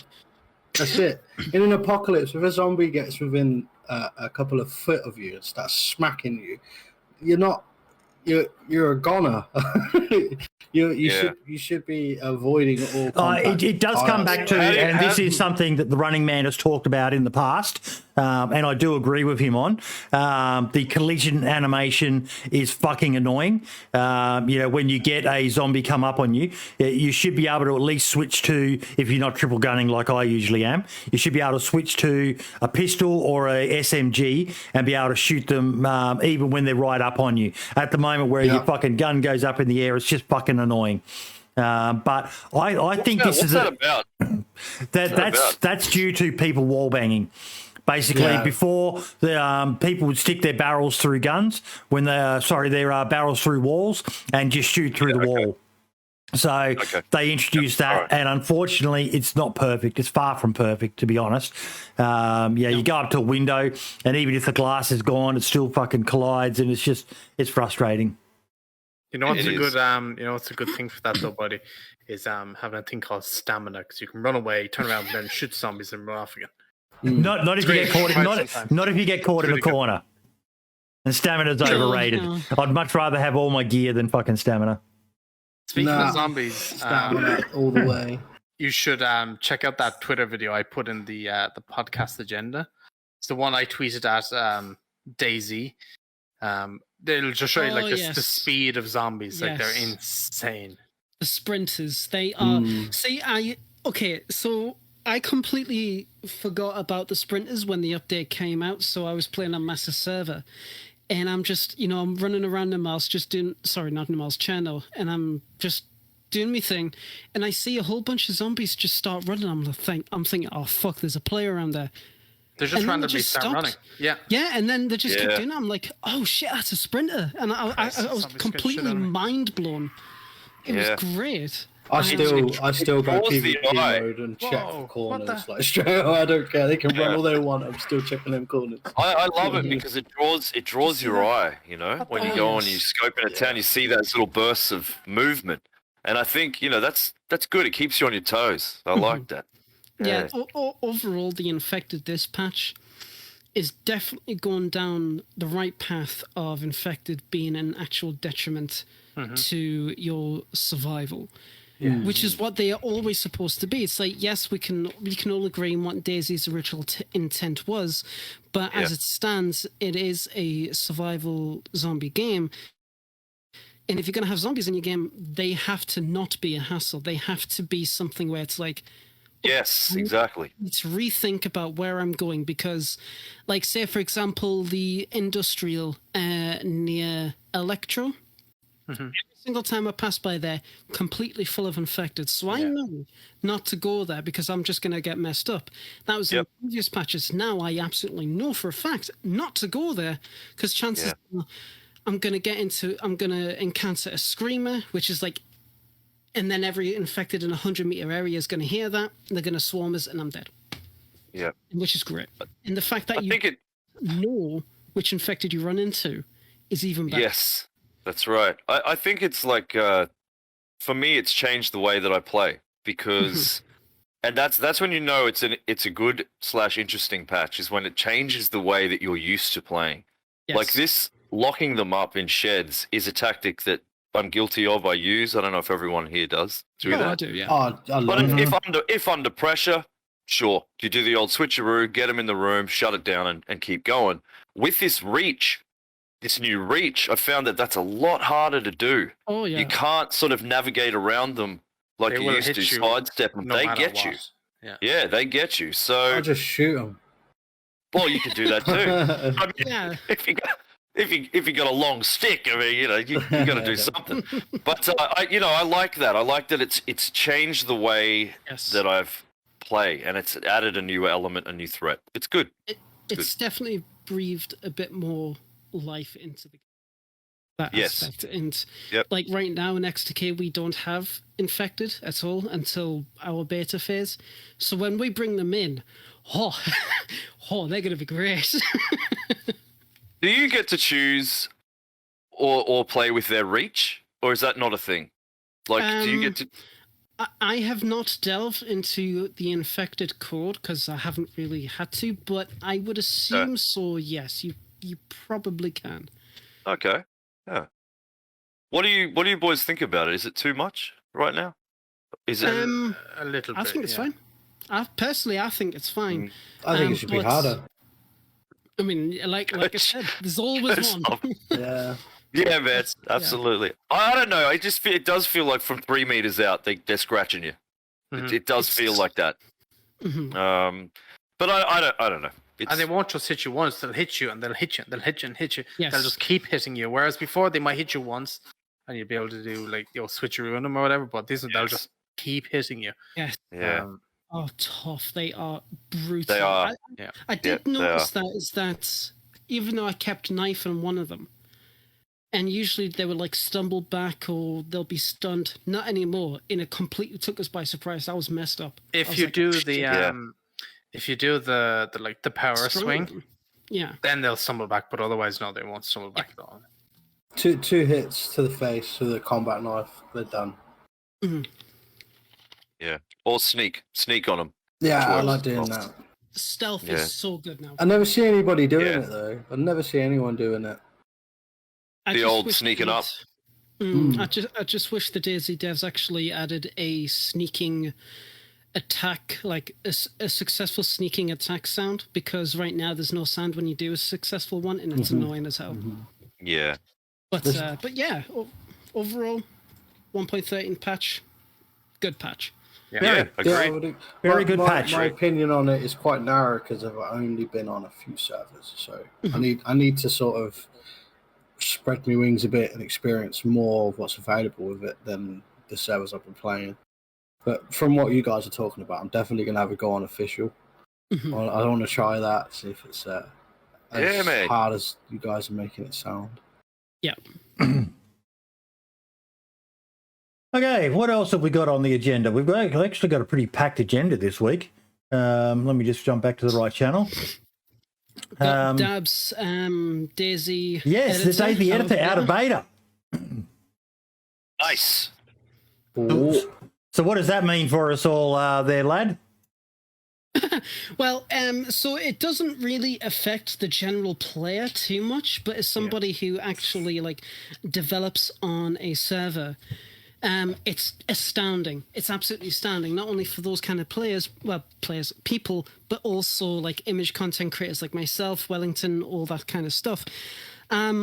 It's a lot more refined, this update. It's just so much nicer. It looks nicer. Dab has done an absolutely fantastic job.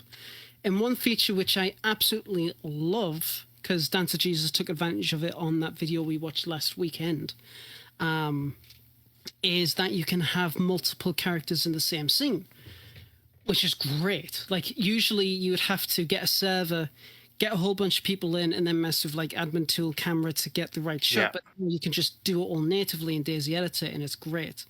The support you get when you actually do map edits is just so much better, so much better.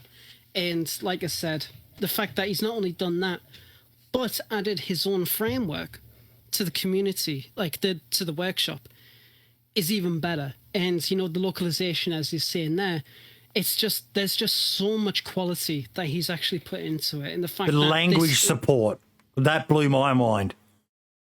Look at how many languages he's got it translated into now. And he's had loads of people help him with that, and it's been absolutely wonderful. It's really great.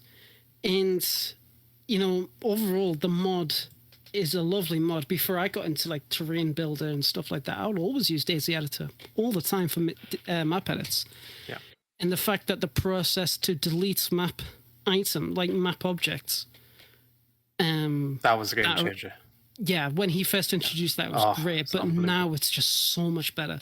So if you wanted to, you could, like, just in case nobody knows, in chat and as well as, you know, you guys, you can literally delete entire cities from Chernarus and redo your own. Yeah. And it's are they all right with you doing that? Yeah, it's perfectly fine. Well, see, I remember, I'm going to interrupt you, lad. I remember way back when we were first doing the podcast, and we were told that you weren't allowed to alter the existing map. And then Dab comes out with the editor, and all of a sudden you can now. See, I still don't know if that's actually 100% true. So the thing is like, yes, you are not allowed to modify the map landscape. You can't do that. But you are allowed to take away buildings and stuff like that because you're not modifying the map. Technically, you're not modifying the actual like landscape of it. So if you want to, you're just swapping out assets. That's all you're doing at the end of the day. It's like, say for example, if you wanted to override a object in a building, all you'd have to do is make a model of the object and overwrite it in a code or config, and it's fine. You're allowed to do that. What you're not allowed to do is to unbinarize that model and replace it completely, because with that, that's just straight up illegal. You're not allowed to do that. That's just no. And with the DayZ Editor, you're not unbinarizing anything. You're not using like malicious tools or code to do whatever you need to do. It's all legit. And which is even better. It's like Dab, I believe, has expressed interest in actually changing the landscape, but he's been told, no, you're not allowed to do that. that's just too much. So he's limited in that area. But with what he's done, I can't fault him for it. He's done it's great. stellar job. Imagine if you could change the landscape down, he implemented that into like that'd be a game changer. I mean, Why? the way that I see it is like if you have the ability to landscape, you might as well just make your own map. Easily. Yeah. Like it's like because we talked about the map transfer mod in the past. It's like if you can do landscape, you can do your own map. So if you're going to do that, just remake or make the entire South Segoria region. Just do it. I want to make my own map, but I've always been like, that's a massive, massive undertaking. Yeah. Yeah, man. Just as I just started doing it for our server, and it's oof. You tried your hand at Unreal? A bit too much for my smooth brain, but yeah, it's I can't wait to work on that properly if I do ever have to. Well, it's just right now. It's just tough. I've got Unreal down, but looking at DayZ tools, it's just like nope. It's all dated tool sets. It's old. It's like Terrain Builder isn't even the most up-to-date version that the developers use. It's an old, outdated version. And it shows because it constantly bloody crashes. But yeah, I mean, like I was saying about the editor, brilliant tool.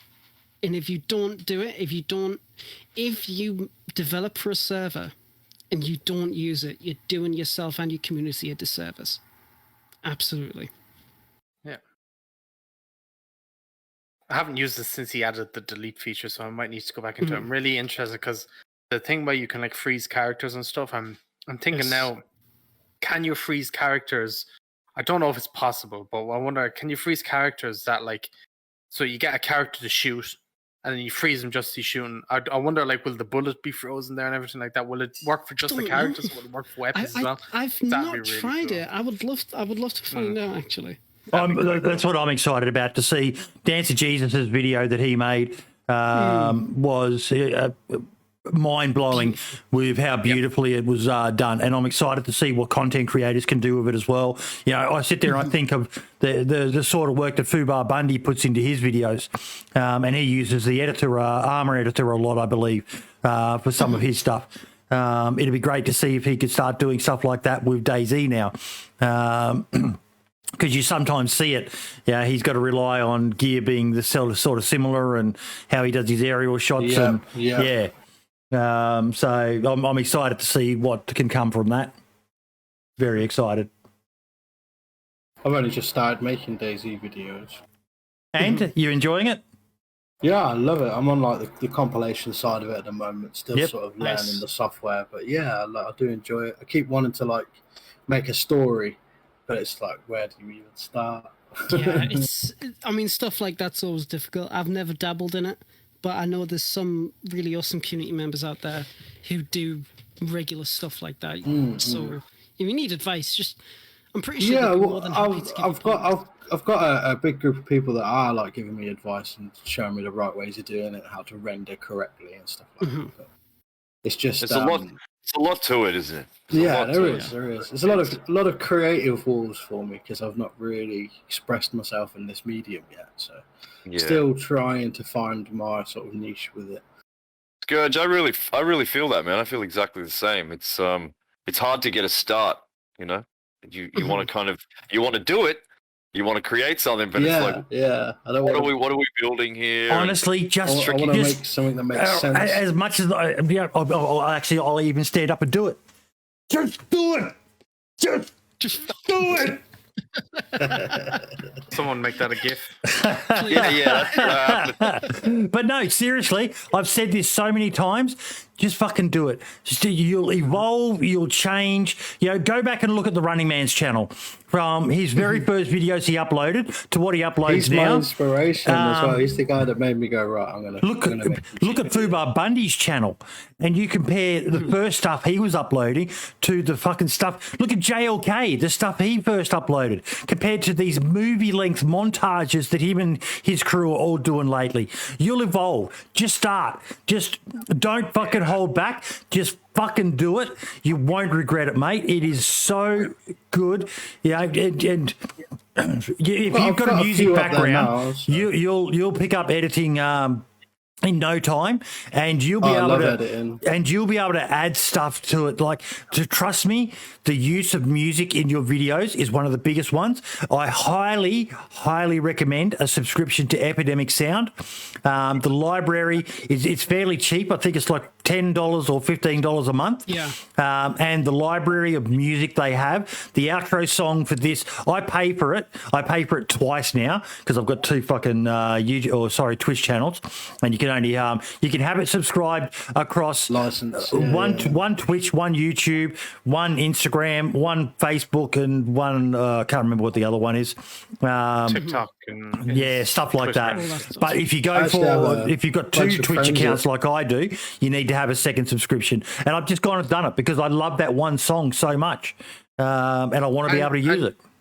I just need to put this out there as well. You don't need to pay for, like, because I know some people maybe financially can't afford it.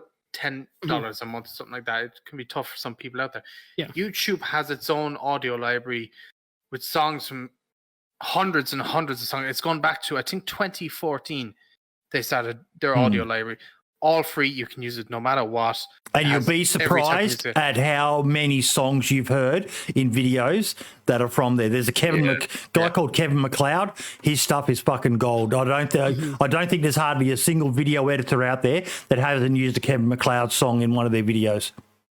Yeah, I use the YouTube audio stuff for ages. So if you don't feel like shelling out the tenner, you don't have to. YouTube has its own thing built in. I would highly recommend that as well if you don't want to spend any money on it. I got a bunch of musicians that I've been playing music with for years and years, and they've all got royalty-free stuff I can use whenever I like. So I'm all right in that aspect, but yeah. Oh, yeah. It is a big thing, isn't it, for people trying to find music? Just be careful. A lot of the time, if musicians ever do give their music to a publishing house, them saying you're okay might not be good enough for you down the line. I've got it in writing, dude. I know.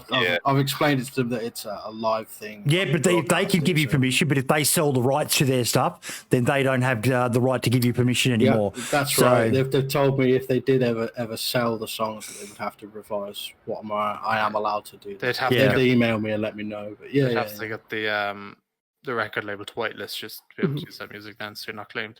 Yeah. I got 2 songs that are made for me so far that are mine.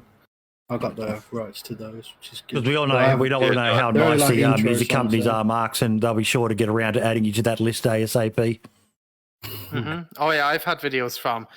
So I use the song in a lot of my videos, kind of when my YouTube channel started really picking up, and it was royalty free, and the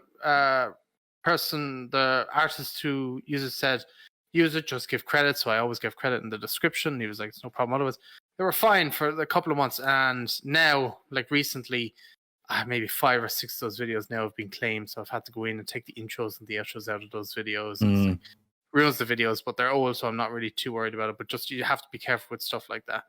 It's why I just do Epidemic Sound. There's no issues there. Yeah. Nice and easy. Nice and safe. I heard that there's a difference between worded music and instrumentals when it comes to this whole DMCA thing as well. DMCA? Yeah, there is, yeah. Yeah, so using instrumental music is okay, but any music that has written word in it, like lyrics, that's what the rights are actually tied to, the song itself. It's not so much the melody. So you can use instrumentals for stream and stuff like that, and it'd be fine. I've been told this. I don't know the actual legalities of it. There's a lot of stuff with it, but yeah. Banov trailer. We'll watch it now.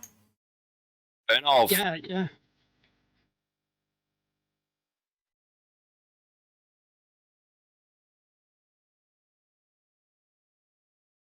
Is this another map coming up? Yep. You might want to be careful with the music in this body as well. I checked it. It's good.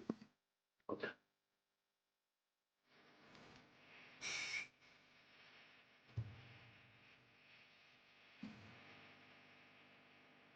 We need new assets. Yeah, I have a lot to say about this map. It's not all good. Oh. Oh. I love the size of that city. I bet you get like 12 frames.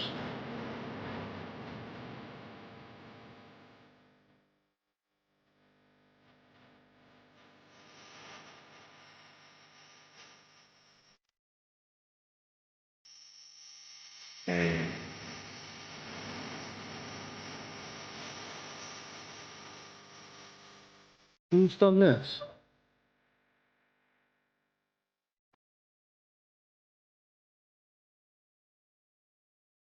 It can't be official, can it? No. No, it's a modded map.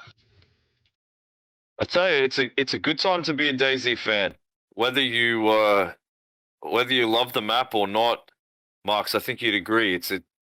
We are absolutely spoiled for content, aren't we? At the moment. Now, just quickly, I'll just quickly show you guys something as well. The reason I knew that this was safe to play is when you check a video, it'll always come up like this. See how it says show more?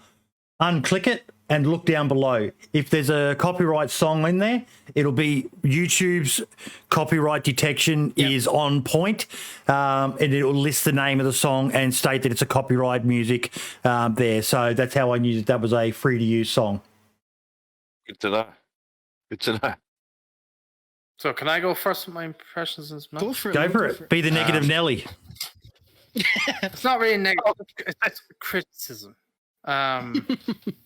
So how do I say? Every DayZ map that seems to come out is all the same, or roughly all the same. They're all green.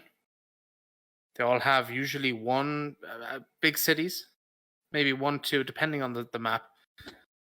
They'll have towns scattered in between. They'll have an airfield. They'll have either some type of lake or river system. That's usually it. That Banov map, I looked at that, and I think I've watched that trailer before, and I looked at it and I went, there's nothing eye-opening that's different to that than compared to... I'm going to put you on the spot. The guy who uploaded the video is in chat and he's listening to you right now, so you could be making an enemy here. I didn't hear a word you just said there. You broke up completely. You broke up. The guy who uploaded the video is in chat right now on the YouTube channel, so... That's I'm not trying to be negative to anyone at all, but it's just I see stuff like this and it's like maybe I'm wrong, maybe I need to play it, but from the trailer like that, it just seems like you show off a big city, you show off all this greenery, you show off, these little bits and towns in between and stuff like that. And that seems to be kind of it. I don't know if there's any underground systems or anything like that. Nothing was shown in the trailer, but it just seems like everything just kind of follows the same path and they all use the same assets. And that's why I think people are so excited for the Coma map, is it? The desert one? I still can't pronounce that at all, but that's why people are so excited for that, because it's all custom assets. It's a brand new map. It's desert, so it's not bloody green. And it's just something different, where it seems like everything else just seems to be the same kind of stuff over and over again, but just laid out a little bit differently. Aren't you limited, though, to the assets you're allowed to use when making these maps? No. Oh. No. I'll need to get me DayZ tools then. Use whatever you want. Yeah, you can use any DayZ asset that you want. You can also make your own assets. So I can import all my Blender stuff. You can't use Armor 3 assets, though, can you? You can't use Armor 3 assets. You can use Armor 2 assets. Yes. And you can use, obviously, the DayZ assets. Armor 3, no. You're not allowed unless, I believe, you have to have a specific license. But don't quote me on that. I cannot remember. But yeah, you're not limited to just DayZ assets overall. Like, we've got we're creating our own assets and we're putting them in the map and whatnot. And the trick is just to try and make them look good for DayZ's engine. With me and Banov, I remember when it first came out, I will admit, and I know, Cubello, you're in the chat, so hello. I wasn't impressed at first because of, Mark, what you said there, because there's a lot of maps that do look the same. Yeah. And that's understandable. But, each and every single map is obviously different, so I was like, okay, I'm not impressed with it right now. maybe in the future it'll get better. I've not tried out the new version of Banov at all, so I can't say too much. But from just looking at the trailer, it didn't really catch my eyes. But as we all know, there's a lot more to a map than what is shown in a trailer. You know, so I before I say a proper opinion, I do want to have a look at it. I do want to play on a server with it. Cabela, I don't know if you have any dedicated communities that use your map. If you do, please do let me know so I can try it out. Gonna have a look right now. Well, I'm going to say I'm excited for it though, because it's a new map. I can get lost all over again. I'm a simple man. We all know that I get on the hype train with stuff very, very easily. But I'm excited. Yeah, as you said, Click Daddy, we are spoiled for fucking choice at the moment. There are servers to cater. There's just if you're getting bored with Chernarus, you can go play Namalsk, Essica, fucking Livonia. Quamer coming soon, Deer Isle. There's so I can't even name all the fucking maps we've got right now. Yeah, It's a good time. It's a good time right now. Yeah, don't get me wrong. I'm not going to sit here and say. And let's caveat this with it's a good time if you're on PC. Yeah, but I will say though that I want to look into it. I want to play it because you can't really truly experience a map until you play it. And you know, Cabello, I would love to give like more input once I do, like more criticisms on what you can potentially do to make it more better. I do hope that there are underground sections, and I would probably suggest if you do, and if you have like special code that makes it better in terms of visuals, you know, with like the lighting like Namalsk has. Make that a forefront of your next teaser trailer because that will influence players because not many maps have it. The only maps that I do know that have it that work properly is Namalsk and Deer Isle. That's it. Something interesting just got said in chat that people, and I've got to agree with this, people are preferring the small maps. Now, I said that I'm getting a bit bored with Essica, but that's purely because it's so small. I'm the opposite, but I know I'm in the minority. But at the same time, I temper that with nearly everyone still ends up back on Chernarus at some stage, and, 225 kilometre square map.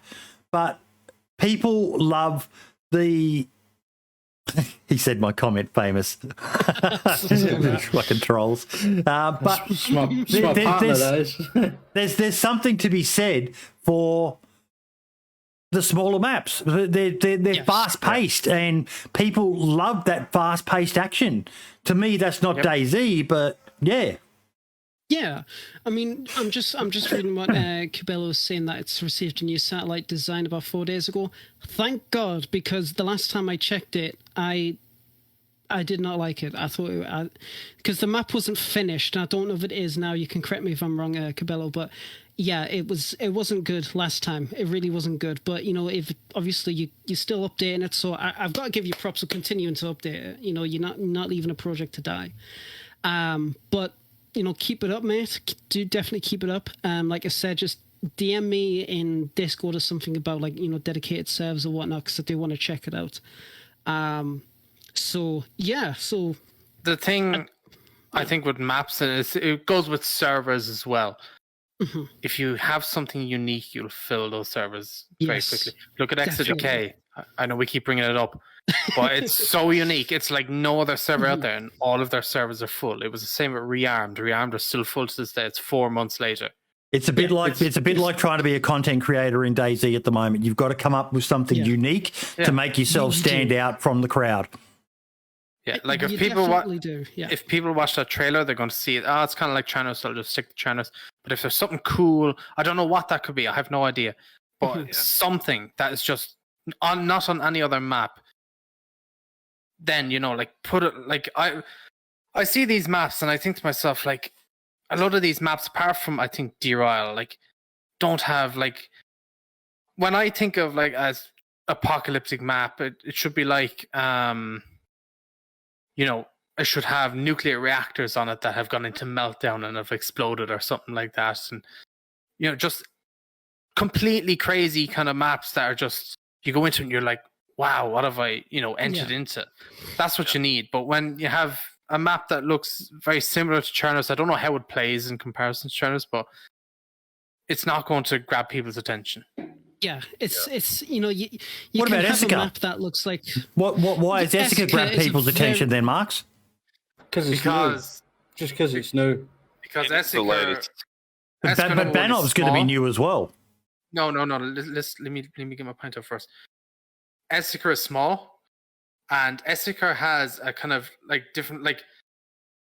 It's mainly, I think, because it's small, but it's because you can PvP so much differently in Essica City than you can to any other thing that's ever been on any other DayZ map. Because you can be in I think it's the new version, the new part of Essica, I think, is the one with the apartment buildings, if I'm not mistaken, and you can snipe from those apartment buildings into the old version of Essica. Yes. Like you can snipe all the way across, or snipe to the airfield, or you can give cover and stuff like that, which you don't get on a map like Chernos, for example. Like you can't go into Chernogorsk and sit in the apartments up above and try something. You could probably try it, but I don't think it's going to work very well because there's just so many like. There was a brief moment on Deer Isle where the population was all in Stonington, the big city at the coast. Yeah. And there was a very much vibe of what's happening in Essica now, a very like rooftop sort of shooty. Yeah, and but like they died pretty quickly. With Essica, there's like little alleyways you can go through, and you can walk on the wires to get across the different buildings, and it's really cool. It's really fun. It's fast paced as well, and I think that's why a lot of people like it more because you can just get right straight into the action without having to. But how do you know they haven't done all this with Banov as well? Yeah, I mean, see Just look at the size of it. That's the thing. So But they're with planning to make Essica, Essica bigger. Yeah, so Down the Essica road. obviously, Happening, yeah. isn't it? So yeah, Essica's I can't remember the exact size that you can play in now, but what I do know with 25%, I'm told. yes, 25%. So Essica is from I believe it was the DayZ mod or Arma 3 DayZ mod. I can't remember exactly which one it was. Okay, so you've also got players from that side of the community that that remember it fondly. I do like Essica though. I like it a lot because of not only how the map looks, but how it plays. Yeah. Typically, you'd play in a map and you'd spawn in the south. You have to go up north. That's the whole DayZ tradition when it comes to map design. Apart from obviously Livonia, but that's I'm going to get to that. But with Essica, the way that the towns are structured, you actually do get a proper a post-apocalyptic feel. Every single town is deserted and every single town is designed in such a way where it actually does tell a story. And I know not a lot of players give a damn about the story and lore, as we've discussed in the podcast, but it's done with such really good detail. It doesn't take away from the actual focus of DayZ. The more you go down south, you've got many elements. You got little tidbits of military here and there, which is really good. The sparse. You've got a completely overgrown little church town kind of thing, which is really, really nice. And I got lost in the woods one time and I found it by an accident. I was like, fucking hell, this is nice. Yeah. But the more that the map has got an update, especially with Essica, the only complaint I have about it is the FPS drop in the main city. It's not that good, but obviously, Do we know what causes it? All the detail, I think, isn't it? It's the detail. It's the mass amount of detail in one area. But that can be optimized easily. I was going to say, I've been on an Essica server where that wasn't a factor. I was running for Essica. There was 32 people on the server, and I'm like, okay, no frame drops. And then I jump back on my usual server, straight back down to 12, 13, 14 frames. So it's a bit weird one to fix, but with Essica, especially the city, the detail is just something I've never seen in a map before. Chernarus just does not do it. When it comes to post-apocalyptic, the only thing I can think of really is the hotel in Cherno that's got the plane crash. That is it. That's all I can think of. In Livonia, I can't think of anything, but I don't like Livonia, so I can't really. Why does everyone hate Livonia? I fucking love that map. I love Livonia, boy. I was waiting for it. But it's so empty. And that's what I love about it. But it's No, not. it's There's shit. little towns everywhere. There's these ruins and the military loot is spread out so far, so you can. I love Livonia. Marks, man, I have this love-hate relationship with Livonia. I have times where I just want to play it, I miss it, and then others I'm just like, fuck it, I don't even know it exists. Yeah. I don't know what it is.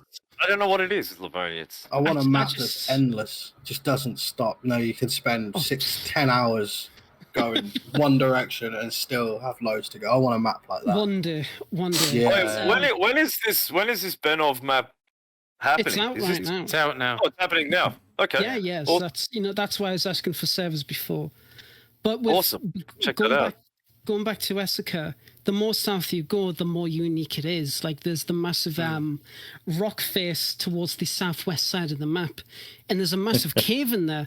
I've built a base in that cave, and it is beautiful. Like there was a hole in the top. I don't know if he's patched it, but there's a hole in the top where players can look down and like snipe in your base. So what we were gonna do, or what we did do, is we built a fake door. So when they raided to get inside, they raided the main gate and they fell through to their deaths, and we just nicked their gear.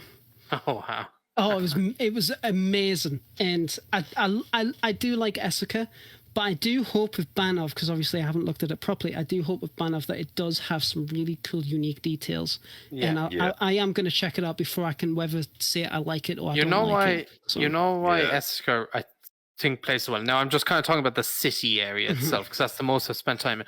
1 minute you could be in the town square of Esker in a gunfight. The next minute you could be in the zoo. The next minute you're fighting from a block of apartment buildings. 5 minutes later you're at an airfield sniping from ATC at some other people. It's running across the bridge coming along, and it's just it's really cool. It's just described sort of my streams past variation. month. yeah. But like I said, I hope Banov is going to do really, really well for you, Cabela, whether I like it or not. So just keep it up. Let us know the progress in it. Do keep in touch. Is there a Discord? And yes, Yeah. if there is a Discord, please link it in the chat. I'm It's interested. right here. It's in the I know video. a bunch of dudes that love exploring new places. Oh, so it is. Yes. Yeah, I'm gonna definitely go check that out today. I think looks awesome. Anything new is always good, Anything new. Definitely. Too right. And What do- he's a what do very, people's very views on smart person. vehicles? He's also linked his PayPal, folks. So if you like what he's done, please consider Nice, supporting. nice. Bravo, excellent. I'm Nice actually one. looking forward to just seeing that city briefly. Like even if, God forbid, that it isn't bad. Even if it is bad, it's still something to run around and have a look in. That's new and what's down here, what's over here, what's down there. Yeah. And whenever that happens in DayZ, you're having fun. We're just getting lost again. That's Nice why I thing. like Livonia. I want to get back to this Livonia thing. It's just, how many years did we have Chinaris? Everybody that had been playing it for more than 300-400 hours knew Chinaris off the back of their hand. They knew all the loot routes, they knew where all the guns were, and it just became a race rather than a survival game. It's just everybody was running up those main roads, getting to Cabernino, getting to VMC, getting to Northwest, and they're running back down. It was just the same circle for a long time. And then Livonia came out, and that whole, where the fuck do I go? What's down here? What's all this place? Oh my God, bears. You know what I mean? There was a lot of love for Livonia when it came out straight away. Definitely. And I'm one of them. I loved every single moment of Livonia. I loved it. Yeah. I was quite sour when I saw the population just disappear from it. I'm like, no. Because it was good. And I still think if people were still on there, DayZ devs would be developing more of it. Definitely. Yeah. I liked it. Now, I don't think you should have had to pay for it, though. No. Yeah, everybody Yeah. Thank you, sweetie.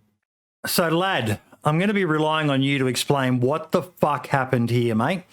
We got an alert come out that the keycard and animated heli events will need to be removed, as the coder who created these mods was not only making a profit from selling this to many server owners, which I don't have an issue with, selling those things, but the slimy fucker was apparently selling it to cheaters, a backdoor to websites to gain access to admin tools.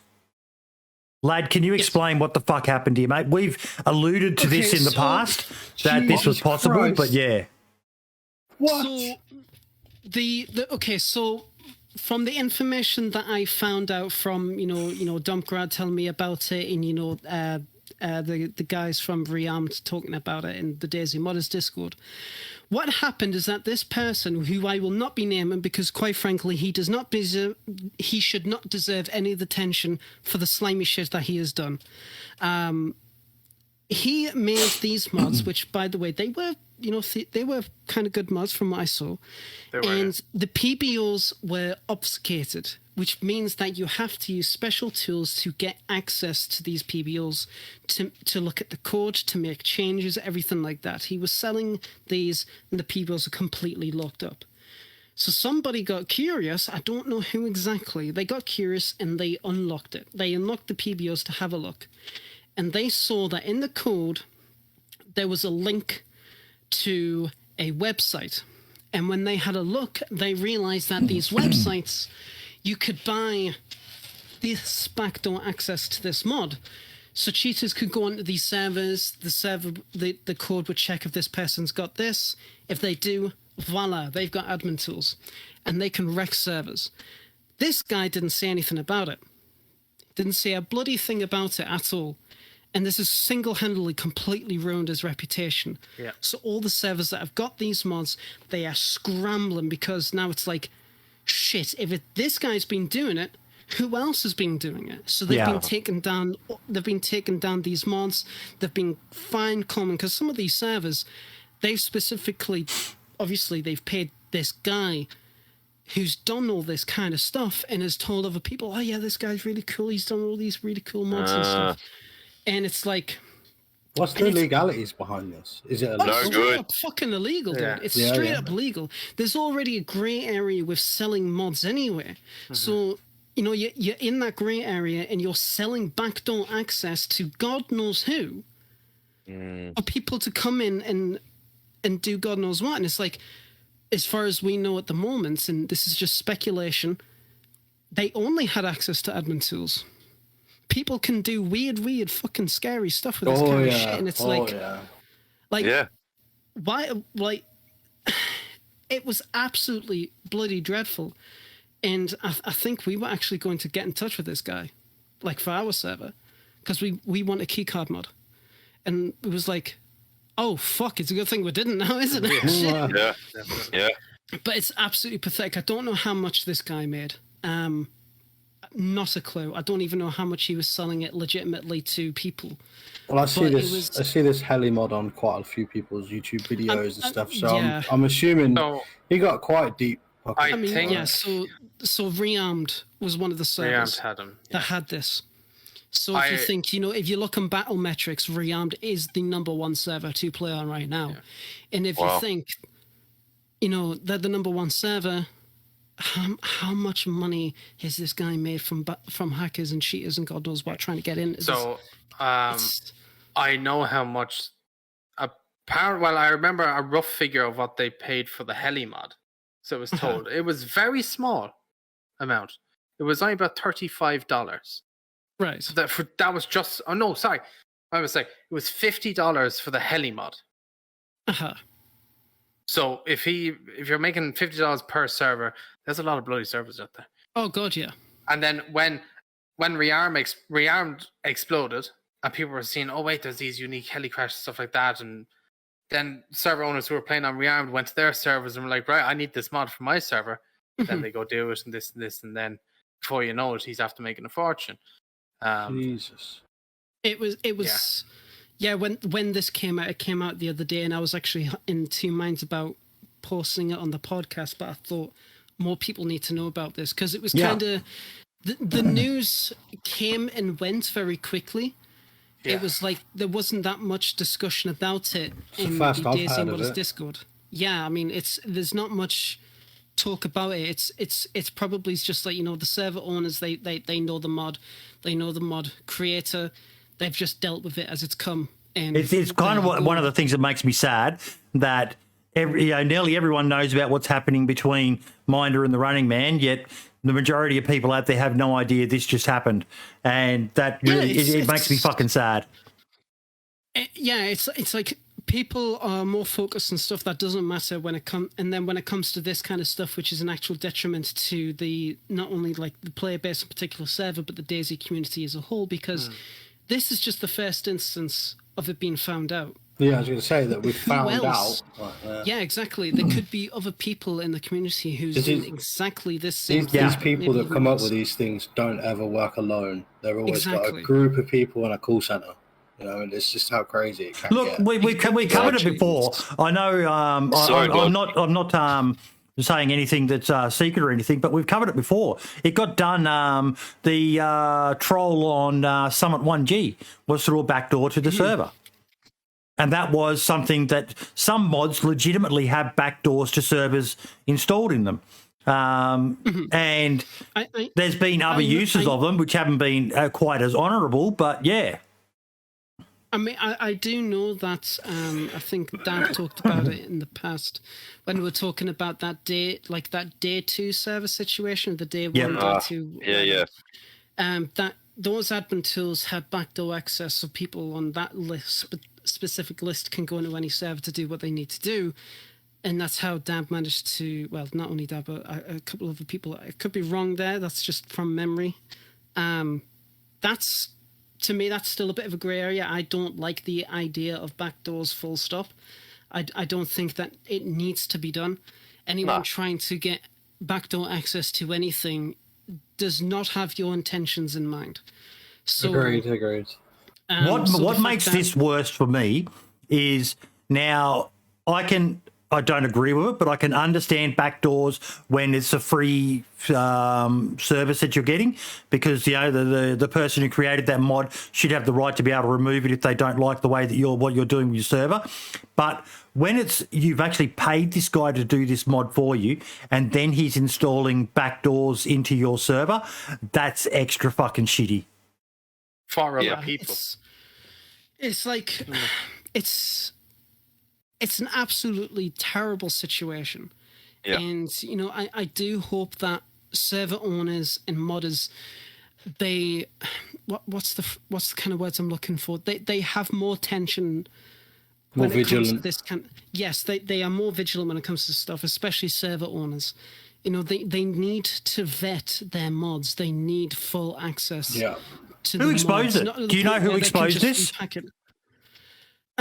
So, yeah, the person that you talked, that's in the screenshot you're sharing, was one of the people that discovered it. If I go to, Bon Network. So Bon Network, I don't know where he posted this. Dump just copy and pasted it, but said, Jesus, looks like the whole Tarkov server community just got fucked. The author who makes all the Tarkov mods has now just been found to be a backdoor hacker who made a built-in cheat for people to use. Someone really talented de-obfuscated it and found it, and I'm putting the clean versions in right now. Stay away from the guy named and the person, anyone you know who does business with him. So it's not only just this guy's being targeted now, it's anybody who's... as much as I don't want him to get any publicity, I would like you to say his name in case there are people out there who don't fucking know. You know, small communities, someone who's got their own small little server, and they may, you know, just by pure chance happen to watch this. So can you say who it was? Okay, fine. Okay. The person was called Dill. DYL. That was his name. DYL, yes, Dill. And just to Sloppy D, who's asking, doesn't affect XDK. Not at all. We never dealt with him. We're going to, but we never did. But yeah, so it's DYL. And anybody who is associated with them, I would recommend to stay well away from. All right. Yeah, it's... This is tame. This is tame, ClickDaddy. This is tame shit, but it's still fucking bad. There's some crazier stuff that's happened throughout the years. Oh yeah, this is pretty scary though, isn't it? It's scary. It's kind of weird, especially somebody who has, you know, who you've had business with. You know, somebody who could potentially have, I mean, you know, whatever details from you, and then the selling, like it's just scummy. No, It's like, scummy on a fucking it is scummy. whole new level. That's organised crime. isn't it? I did ask Bohemia for a statement. I didn't get a response. I'm wondering whether this person's going to be banned off of the Steam store. I would hope so. Because this is just, and yeah, we've alluded to this in the past, folks. One of the concerns I have, and I'm pretty sure it was an episode where we may have had Dab or Daone on, but my concern is, you know, we're all installing these mods on our computers.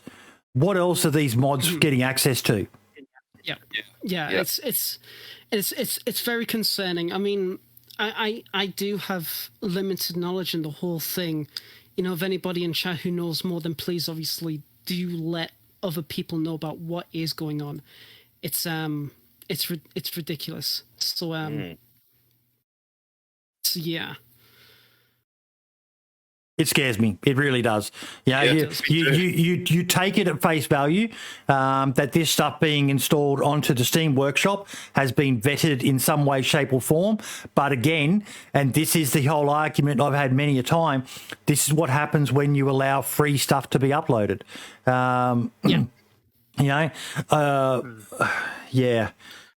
Zyson's saying they have access to a lot. You can make web requests from the server. That's pretty powerful. So it scares me. This really, really does fucking scare me. We take it for granted that this stuff is, you know, just what it says it is, you know, a gun mod or God knows what else. And yeah. Yeah, well, your information. Yep.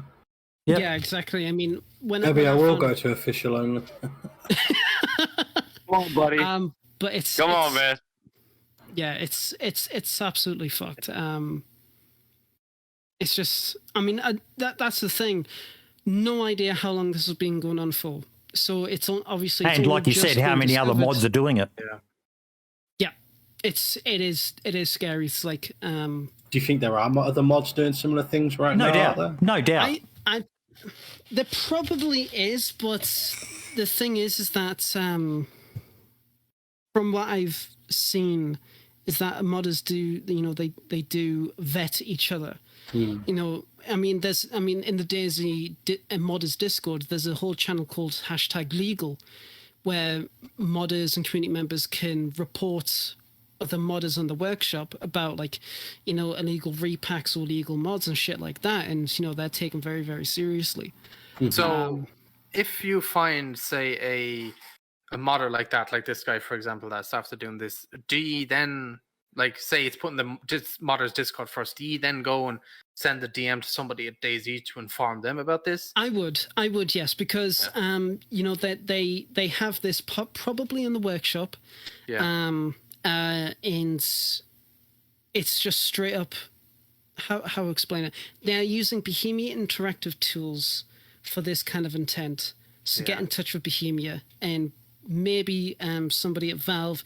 Then again, Bohemia could probably talk to Valve directly, be like, okay, this guy's doing this, get rid of his stuff. Well, actually, Bohemia can do that directly. Scotty has access to that now. So, so yeah, I would say name and shame in the DayZ modders, get in touch with Bohemia, and that's it. Yeah. That's it's what scary. I would suggest people do. It's scary what people can do with things it's like terrifying. I was informed by Designful, who was the owner of Rehab, I just sent the link to Lad, but I'm not going to share the link just in case, because there was another one where he sent me a link, and it's another way to get admin tools as cheats for a server, and you can buy them. It's literally, the link he sent me is the website where you can buy them from, and you can get them, and then you have full admin tools for that server, and you can do pretty much anything, is what he said. And it's insane that you can just search this stuff and find it. It's scary, like. Yeah. You got to remember, the community is like, although we're all amongst it and we love it, so it's a very, very tiny community in comparison to, say, Call of Duty. Yep, there we go. You know what I mean? Someone needs to make a DayZ board game. Everyone chuck your computers in the bin. We're all going to play DayZ board game. But because the community is you know, a small, tight-knit family, it is essentially quite easy to skim off the top, because it's all computer based. Everything is all computer based, and it's only a small community in comparison. So we're quite a target, really, for these sorts of people. Just do some smart the things, fallout's folks. not going to be massive, is it? Make sure you got 2-factor authentication. I tweeted out just the other day.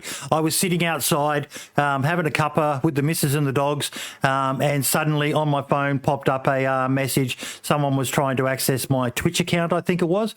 So I was like, oh, okay. Went straight inside and just reset my password just to be on the safe side. If you can do 2-factor authentication, do it. Make sure you've got a couple of email addresses. Don't use silly passwords, fucking your surname or password, the word itself, 1, 2, 3.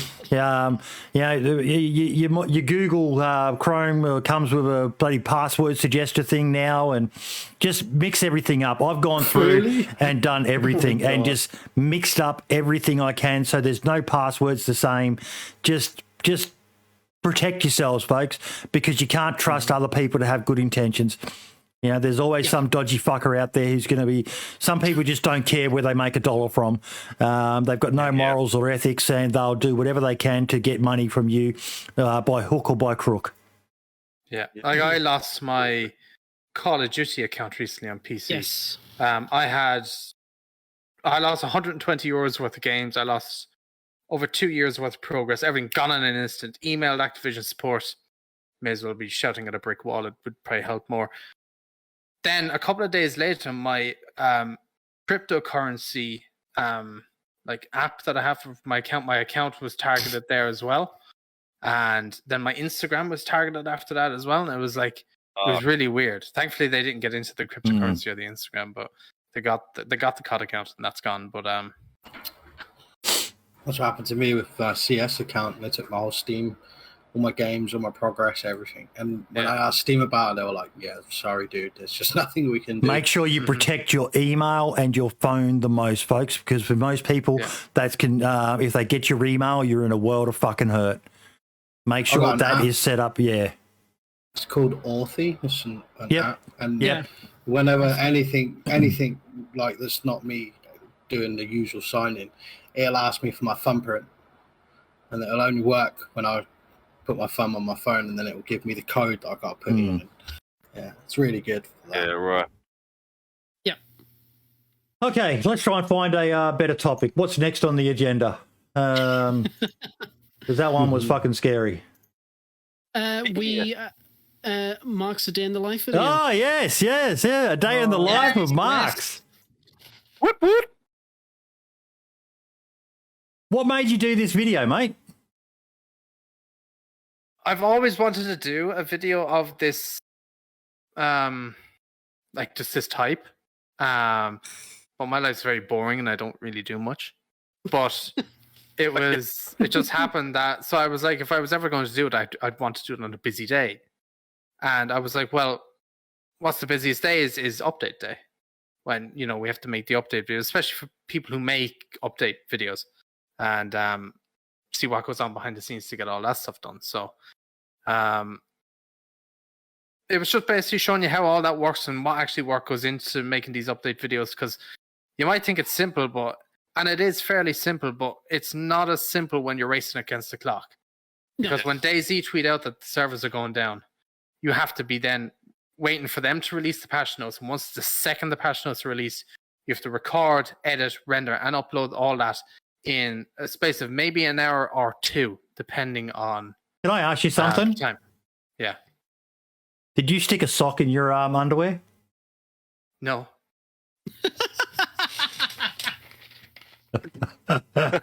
Jesus. Of all the questions, Out of everything you could have noticed in that one video.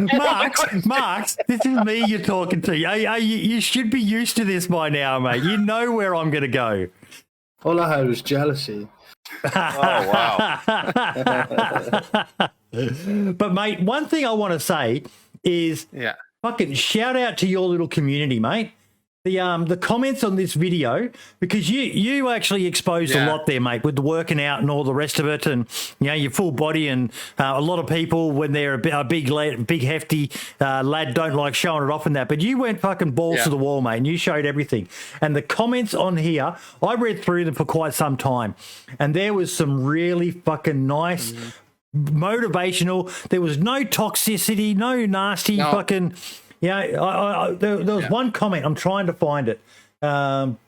This one here, Tobias. So Tobias, a shout out to you. I was once the fat man with no plates on the bar in the gym. Today I'm a slightly less fat man with plates on the bar. Keep it up, man. And if you trip up, reset and get back to it. It was fucking awesome. I loved that comment. It just it was great, mate. It was a bit nerve-wracking. I was very nervous that it would be negative. I really did not know how something like this would go at all. It's the internet, mate. You never know which way it's going to go. Exactly. So I was like, this is really just a shot in the dark. And I was very surprised at all the positive comments. And they motivational when you're, looking at something like that. So it's... oh, definitely. Yeah, it's like... Hey, man. Good on you, bro. It's brave. Just doing it. Thank you. Yeah, it is. It's like, I mean... GG, man. You did your first face reveal on the podcast too, didn't you? Yeah. Because I remember you were a bit nervous then as well, mate. But it's something to get over and done with, I think, if you're in this industry, particularly the bigger you get, because eventually you're going to end up at a fucking, we always keep, because he's the king of fucking DayZ, we always keep him coming back to. But I remember with the Running Man, and he blew up, and no one knew what he looked like. And he was going to PAX in the EU or England or something like that, and he was meeting up with all the other content creators, and he took charge of it himself. He went and got a haircut and posted his own photo. If you want to know what he looks like, all you got to do is just Google the Running Man, and you'll eventually get a photo of his ugly noggin. But he took charge and just did it himself. And kudos to you, mate, because admittedly in his case, he's young, fairly, or not really that young. He's not much younger than me, actually, but he's a skinny guy. When you're a big, hefty lad like us, mate, you do get a bit nervous about it. Oh, yeah, of course, yeah. And, something like that, it's always the self-confidence that you always struggle with. But why do I let fucking Scale Speeder stay? Why did I give him a fucking mod sword? You see what he just wrote in chat? It was actually when I broke my tooth, which I'm still waiting on the Department of Veterans Affairs to sort for me. But I was sitting there going, oh, my fucking God, they're going to have a field day. What am I going to do? Am I going to turn my webcam off? Fuck it. I'm not a vain person. I'll just let my fucking tooth shine. It's great. Yeah. I was nervous at first. But now I don't care about my camera. I always have it on, but not when I'm playing anymore because I record. Mm-hmm. Yeah. And look, you don't need to do a webcam if you don't want to. Look at the two big names, Smoke and the Running Man. Neither of them do a webcam. But you look at, for certain people, like, could you imagine Lax Hawthorne streaming without a webcam? Or Uncle Ray Ray, for that matter. Yeah. Some people are just more... They like being on camera more than others, and some people prefer just being off camera, and they're more comfortable being off it, and I'm one of those people, so... Videogenic. So OnlyFans account when, Marks? Soon, when I hit 20k subs. Clip it and post it. He said it's in colour. We've got him in 4K. Or at least 5,000 more subscribers, guys. Let's fucking go. Let's go. Let's go, people. Let's go. You sound more excited than me, lad. You're all gonna be highly disappointed when it's just saucy, naughty DayZ character pictures. If you do, I want you to do a video coming out of the shower singing, "I like them big, I like them chunky."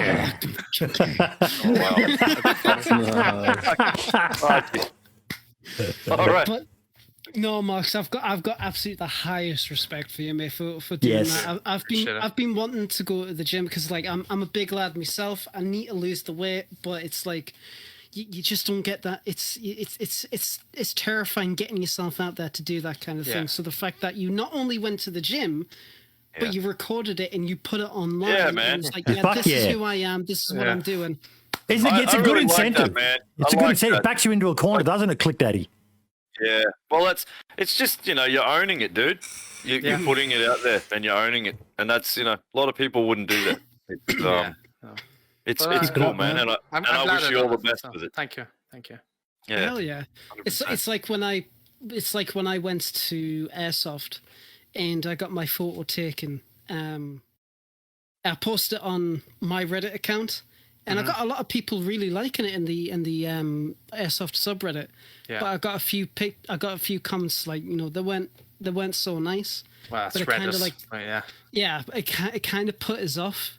That's little one of the bit, main reasons I want to get but- fit as well, is for airsoft as well, because I do it Yes. myself. So it's just, Yeah. you know, So for the yard, it's the like better. it's like I have a usual get up when I go airsoft, and I've had a few people like, oh yeah, I recognize it. Mm-hmm. But yeah, so it's, you know, again, like I said, fucking props to you, mate. You fucking keep it up. Yeah, And dude. you Thank you. keep, If like, that's the clip of you saying I said the link name. If that's the clip of you saying OnlyFans at 20k, I love sometimes how random oily amused is in the Twitch link. I love these random fucking names they come up with. I Oh, love yeah, it what as the hell? well. What the fuck? Oily There's amused. loads of them. There's loads of them. Oh, what? Oh, that's brilliant. That's brilliant. What We made you did. do it, Max? One of my good friends has been going to the gym with years, and he was like, "Let's just go, see if you like it or not." And at first I was like, "No, I don't." I wasn't, that way. And then he was just like, "Come on, let's go for a day." And I was like, "You know what? Fuck it, let's go." So we bought a week pass, and then just went, and You enjoy it? yeah, it was great. We're 5 days into it now, so Good. yeah. That's my biggest problem, is actually taking that first step. Yes. I don't actually know where the fuck to start. Mm-hmm. Yeah, Yeah, if I had no one, like if Yeah. he didn't tell me there was no chance I was going, because I wouldn't even know what to do, let alone go there. Maybe we set up a weight loss channel in the podcast Discord, because God knows I need to fucking do something. Like I'm 48 now. I bend over and I get this splitting fucking pain in my groin, like I'm about to fucking tear a hamstring or fucking God knows whatever muscles are in that part of your body. And I think back to 20 years ago, I was in my prime.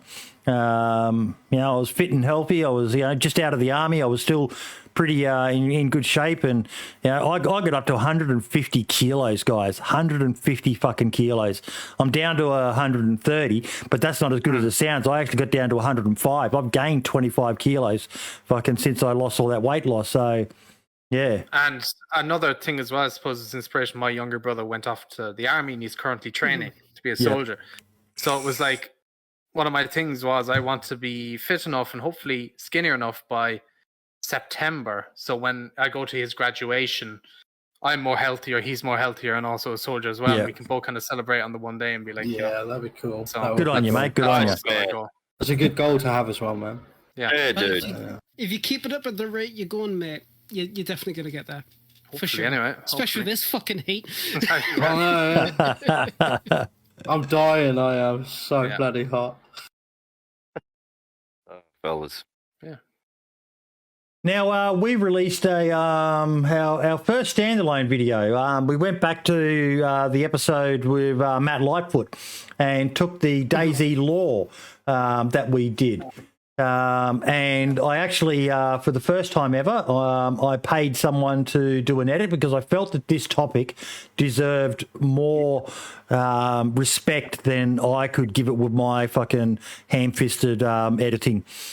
And the response has been okay. I would have loved a hell of a lot more views. I would have liked to have seen that at 4,000. But a lot of people surprised at the actual fact that there is lore to DayZ. Mm-hmm. Yeah, I actually watched this video last night, and like before I went to bed, and I kind of knew a little bit because I believe I watched that podcast. I'm not too sure. I believe I did. But it's actually really cool that there is actually something solid out there about the lore, and it was nice to get like a nice little tidbit of the history of not only like the lore but of the game development itself. The fact with how it opened up when you would actually like start playing it. Really cool. It's really, really interesting to see. Hmm. Yeah. Didn't Frankie cover it when he made his videos years ago? I do No not idea. know. Not sure. I think he did. I don't think he did. He might have. I mean, knowing Frankie, that's like maybe, but I Not really sure. don't know. Because I remember him mentioning that he was asked about the lore of DayZ. Mhm. And then I remember watching the video, and I can't remember whether it was the lore of, like, you know, Chinaris or Yeah. somewhere in Armor that he was on about. I can't remember. Yeah, because it's not really entirely solid, and it's No, that's the annoying part. There's so many different variants of different lore, and it all just seems a big mess. And so, like, is there any official, 100% official accurate lore? just with this. No, video, really. Bohemia have always kind of stood back from it. This is all, I mean, it's about as official as you can get. It's by Dean Hall. But as this video shows, there's a couple of variations of it. You've got Scalespeeder even did a video on it himself. I didn't even notice it until bloody just the other day. But there's a couple of different variations of it, and depending on when you started following DayZ, you'll get different information. You know, in this, it says you're immune, but then Chamber Senator, who, if you're not following on Twitter, please follow the fucking guy. Just look for Chamber Senator. I don't think anyone knows more about Armor and DayZ Lore than him combined. But he pointed out that it doesn't actually state that, and he's got a link to his website, and it bloody says that you're not infected yet, which was completely different to, where is it? Nope, we didn't put the link in there. Yeah, I always heard it was the you were immune thing. Yeah. That was always the chat that I got anyway. And it was like a few days afterwards, or it wasn't long afterwards? 2 years. The timeline. 2 years is what I always understood it to be, is when the events of DayZ. Yeah, Scourge is nodding his head as well, but who knows? That might be different. And, you know, some servers have gone out, like Chinaris has full on, I think they said there's 10 years or 12 years after is the law for their server. So it's not law that you're locked into, but I just think that there would be some need for it. Now, I am going to give you guys a little tidbit, a little taster of something that was said to me in a conversation with Scotty. Expect some lore information soon. They have apparently released breadcrumbs. Okay. Let me see. All right. Is that something to is do with the this- artillery? I was literally just about to ask that. Yeah. It would make sense if it's related to the artillery, because right now you just have the sounds and it's like. Was this the whole "there's a storm coming" thing? Is that Yeah. is this what this is about now? Are we getting, because I wasn't sure on that. I was like, what's this? They're changing the storms or something, or what the fuck is this? But there was artillery mentioned. I did. Yes. Yeah, someone was saying that. Yeah, Don Sibley made a video, and I'm pretty sure. Yeah, you made a video as well, Max. Yeah. It randomly on Chinaris, you will hear artillery in the distance. Yeah. Right. Yes, Okay. it was added in the first 1.13 experimental patch, and it's very interesting. Very. I very, thought this very was interesting. I thought this was just a random thing someone heard, but this is an actual thing. This is an actual Yes. vanilla DayZ thing. Sweet. So the exact wording to me was breadcrumbs have been laid and most recent Easter eggs are in the last article. And that's from a couple of days ago. So we're expecting something big in 1.14 then. We better be getting something big in 1.13. I swear to God. Tanks. Because kind of end of the year, right? You'd expect that they might do something a bit kind of crazy with that. I would imagine so. They're on their third update this year. They're doing I well. believe it's Yeah. second or third update. I'm not too sure. So they're doing really, really well. I've been scouring the code for like new objects or just something new relating to artillery, and I haven't found anything yet. So, because I was theorizing that maybe they're adding the sounds first and then actually going to add artillery in the future, but I was wrong. So, Okay. I'm very excited to see what they've got going for us. Mm-hmm. Yeah. Definitely. Maybe an actual use for NBC clothing. Yeah. Hopefully. That would be really dope. I heard the always sirens do the that. other day when I was in one of the towns. I was like, what the fuck is that siren? Oh, yeah, that's that bloody combined with the artillery, the air alert or whatever it is. Wait, there's a siren? I haven't heard that. I haven't heard the siren. Oh, maybe that's something. But I do suffer from tinnitus, so maybe I was just hearing ringing in my ears. But I was on DayZ Down Under, and I swore to God I heard an air alert siren off in the distance. Could have been a mod, maybe. Might have. Hmm. I Yeah. haven't heard that in vanilla, anyway. You guys are going to make me running around official servers the whole week now, just like, where's this campfire? Cheers, buddy. Okay. Been long overdue, but we need a mega at DayZ event, a Survivor game style event with all the big names of DayZ collaborating to showcase this game. Can we as a community make this happen? The closest we see is at the Happy Bomb and at Spaggy events. A lot of people would like to see it. I did, much to my chagrin, forget Rab Plays is also doing stuff with DayZ Prevail. In fact, I think there's an event happening right now. Unfortunate timing, but it is what it is. 8 p.m. in the UK is a decent time for most people around the world. But guys, we've got to do something. You know, coming back to what we talked about at the start of the show with you, ClickDaddy, and you know what's been happening on Twitter. This would go a long way, I think. Yeah. But I don't know whether we can make it happen, whether we can get enough people together to want to do it. There's so many people who are skeptical. And unless Bohemia Interactive do it themselves, I don't think there's hardly anyone who can unite the community. Yeah. I mean, who do you put it on? Who do you put it on to kick it off? A group of people. You don't put it on one person. Yeah. Well, You need a group, definitely. Yeah. But I mean, you've got to have the cats with the sway. You know, the guys with the sway, the big dogs. They got to get behind it, right? They're the ones that'll push it, and everyone else will come. Well, the only reason they're big dog is the numbers. So you get enough numbers, you don't need a big dog. Yeah, that's true too. That is true. See, I don't. The community backs it. Yeah. Then the big dogs will probably come over. Exactly, they'll come and sneak in anyway. So. Reverse of that.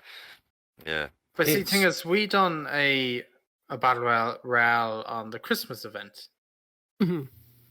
The biggest Now, there name is that I recall that showed up to that was Mr. OG. No one else was interested. They were all skeptical. They all wouldn't touch it with a 10-foot pole. Maybe it was because it was me. I constantly wonder whether I'm good for the podcast because I'm such a divisive figure in the community. But so many people weren't fucking interested. They just couldn't be. I think, and now you disagree with me at this, Whitey, so it's just we'll agree to disagree. But I generally think with the times that we have now, like Keegan's battle royale is there, but the thing with it is it's so slow. And what also was bad about the one we did for the Christmas event was it was in the dark. Yeah.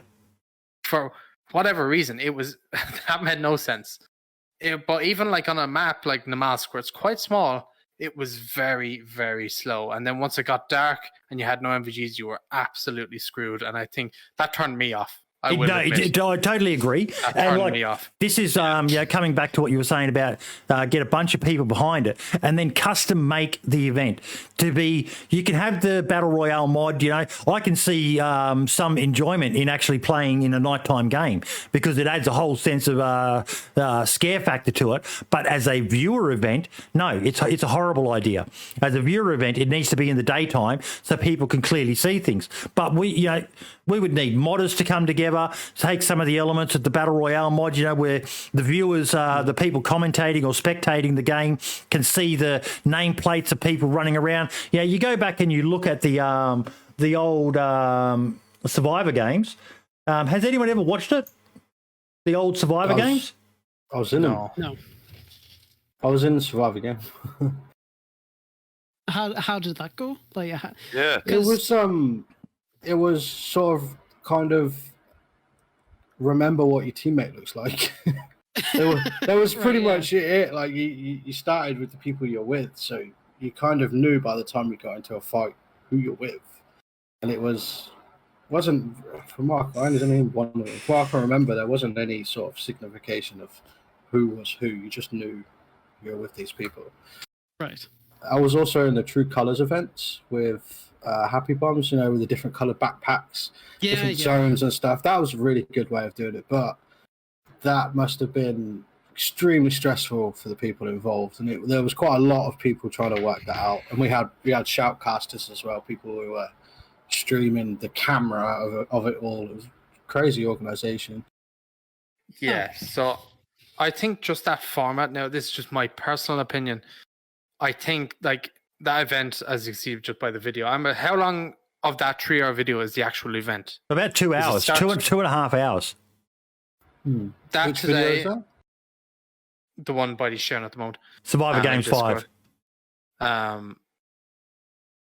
That format of 2.5-hour games, I genuinely don't think would work in today's world.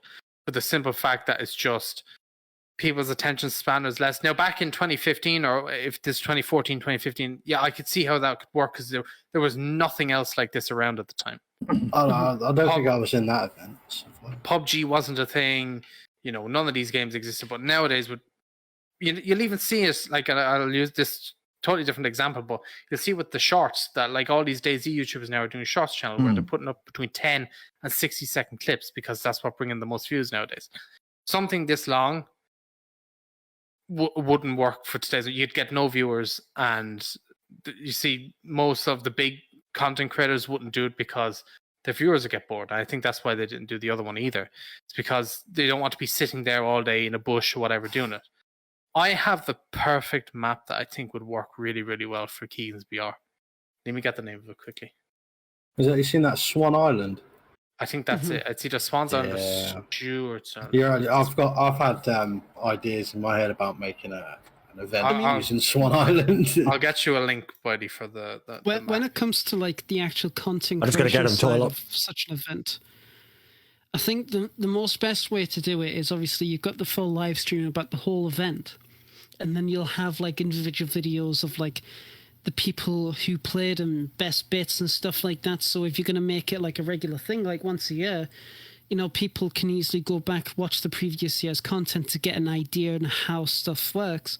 Yeah. And, make it more regular. If you just have a 2.5 hour, 3 hour video these days, and it's just that, then yeah, people are going to get boring. But if you, with 2.5 to 3 hours of recording, I mean, Max, you can attest for this, that's a lot of content to make videos out of.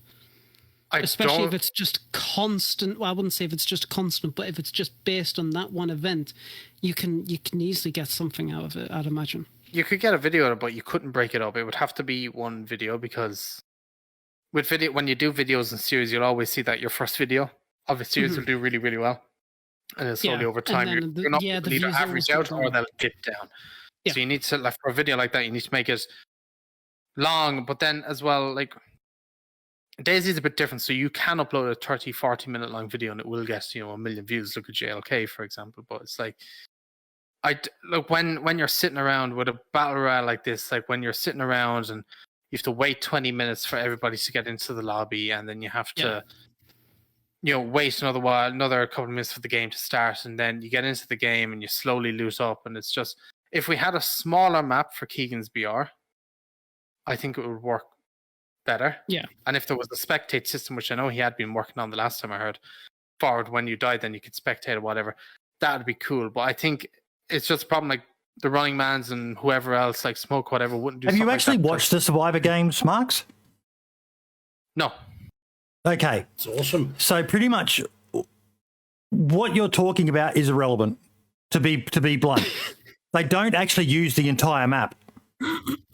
Yeah. They shrink it right down to a small section of the map. You basically have 3 zones. And in this case, for this event, if I go to... so it was like the official DayZ mod then. Yeah, they pick a map, zone, it's just- and you're only allowed inside those zones. And then once a section opens, now if I go back to here, bada boom, bada bing, I survive. So for Survivor Games 5,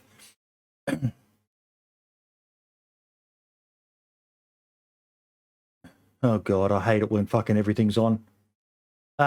It was pretty much the starting zone was all around here, around Starry, and all 16 teams were in this small area. And then it moved to the second zone, and they had X amount of time to move into it. And that zone was just south of the Northwest Airfield. And then the final zone was the Northwest Airfield itself. So they all shrunk down into it. Now, you could do, and I think as a player event, a great ones that we've done in the past, even look at Spaggy's Run, Die, Retry. You spawn, the first person you run into, you have to partner up with, and everyone makes their way up to Tizzy. To the tower, the command tower at Tizzy. But yeah, in this case, it doesn't matter what map. That's the beauty of it. I envisage getting someone to make custom locations so that players are going in there not having known anything at all about it. What are we watching here, lad? This is the map that they used for the event. Yep. One of my friends just sent us it. So, you got all these different like phases and whatnot, and then you got your phase 1, which is obviously everything in red. Then is this for the one that they're doing on DayZ Prevail right now?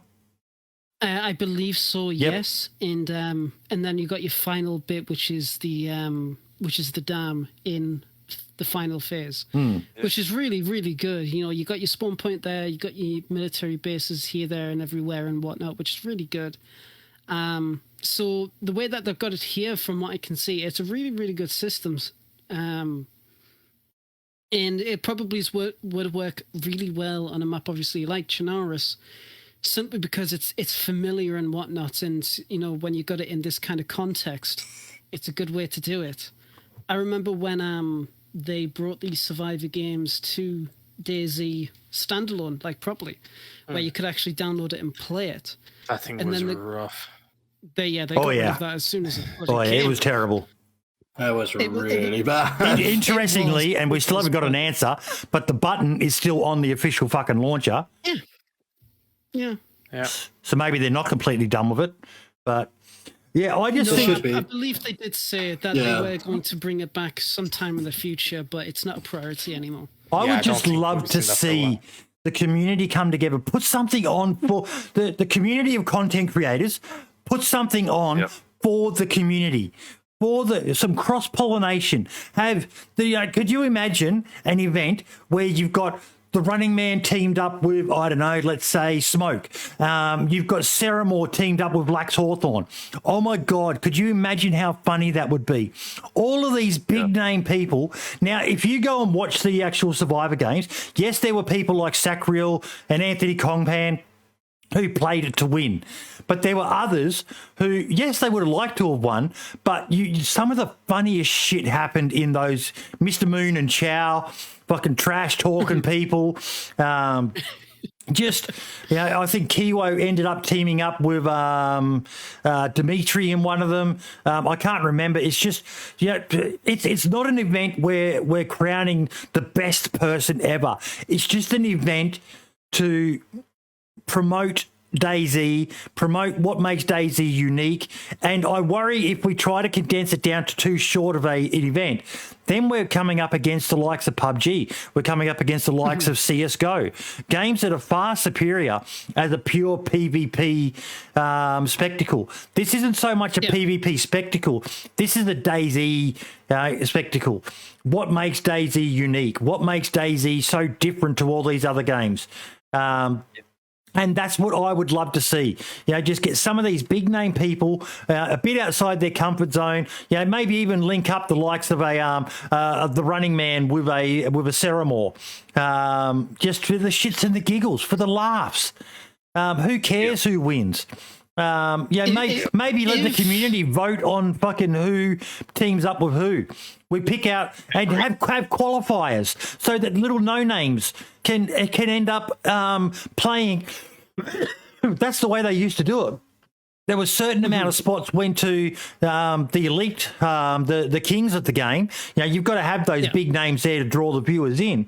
But then there were qualifiers, and I remember the Running Man was in a qualifier. I think Minder got his entry through a qualifier. I'm not sure. Septic Falcon was in them in the past. To really something to I know a lot of people. So many comments when I put the Twitter out was make sure there's something for the average players. I'm sorry, but the average players can create this event in their own community whenever they want. This is something a bit bigger. Look at the DayZ Battle Royale mod. Hardly anyone plays it. It's a crying shame that hardly anyone plays that. It's a great little game. It's a lot of fun. Yes, it was still in development and a bit clunky and all the rest of it, but hey, it's DayZ. If shit's broken, then you're not playing DayZ. It would be really cool if they done it for charity. Especially, yes, because as we all know, events like this, not only done by the company themselves, but community, every time it goes for charity, it's always very successful. Yep. Yeah. The only problem I have with community held ones, and I'm only basing this on what Dab tried to do with Namalsk, and I know it was at a different premise entirely, but when the community came together to create something like unique like that, it just did not go well at all, and it was an absolute shame. But if we do something with charity, which also will benefit the community, because it's like, trying to remove that stigma of the DayZ community being this extremely toxic community, everyone coming together, especially people who've got problems with each other, if they just leave that at the door, they come in, they have fun, and they're doing it for a really good purpose, that would be fantastic. That would be really, really, really fucking cool. And if it would be really, really nice to have something like that properly done this year, is a kind of like, not only as a thank you to the community, but to thank you for everyone else, for sticking by and we're doing something good for somebody else. They're saying there's some great stuff being done. Happy Bomb's events are fucking amazing. His True Colours events. Spaggy's Run Die Retry is amazing. But we need something that next level. And honestly, I really think the only people who can do it are Bohemia. Now, people were saying, we don't want people being taken. The people who would organise an event like this wouldn't be taken away. I guarantee if they put out a call, modders would be lining up to help them create the custom tools they need to be able to showcase this event. You look back at what they were able to do way back with the old Standalone, and they still had the names popping up. Now what we've got, with all of these mods that have got teams and all the rest of it, surely that this can be something that, they make a donation to charity for the modders who help them on this. The likes of Dab and, you get Dance of Jesus to make custom locations and stuff like that. It's really only Bohemia Interactive who can make this happen. And that's all.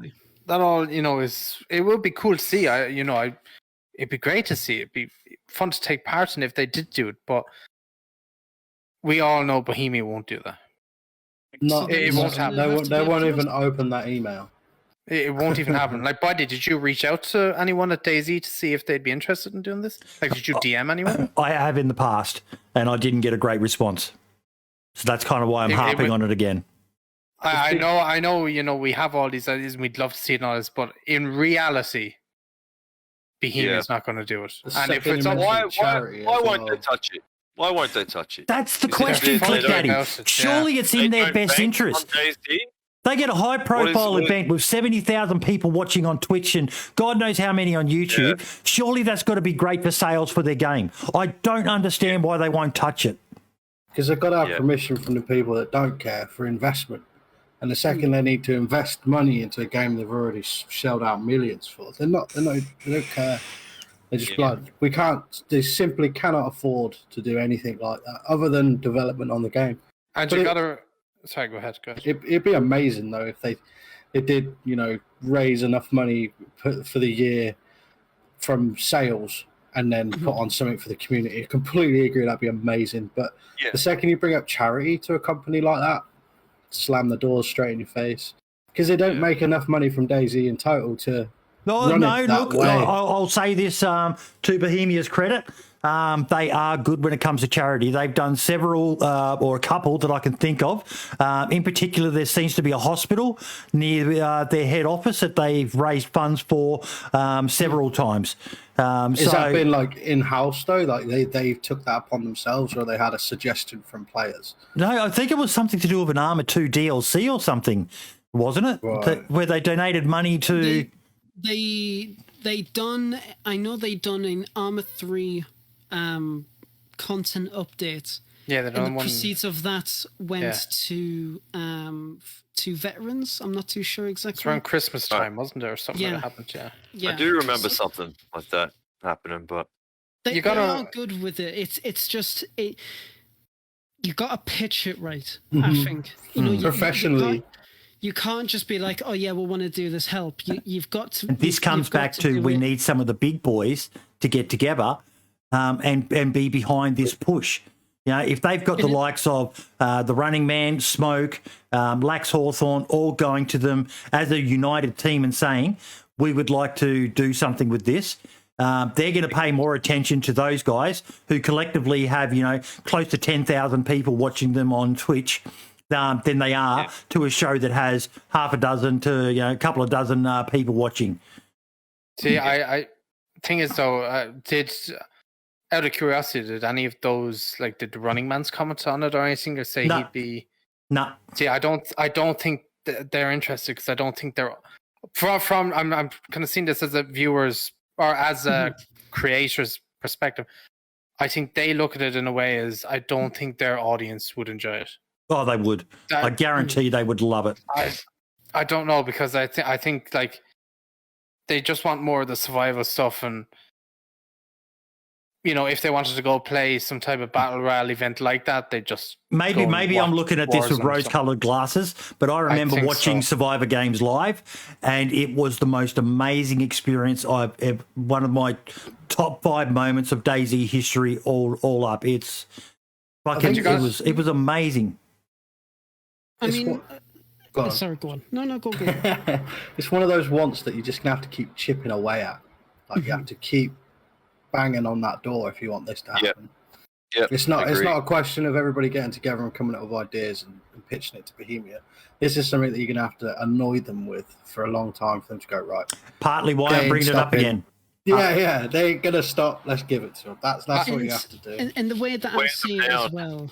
Oh, yeah, exactly. And it's like the way that I see it.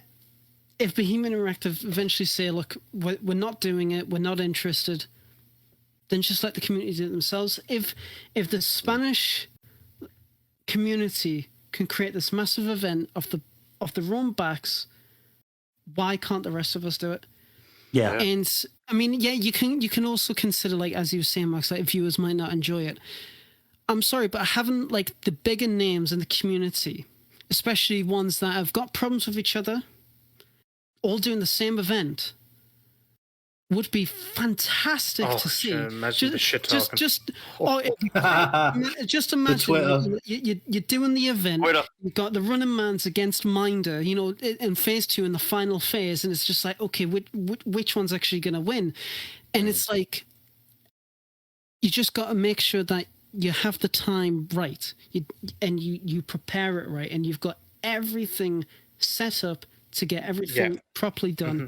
You're fully transparent about where the money's going, and you, at the end of the day, you just have to do it right. And I think that's a common problem of a lot of like community run stuff like this. Like Run Die Retry does it very, very well, and True Colours, I believe it was called, done it very, very well.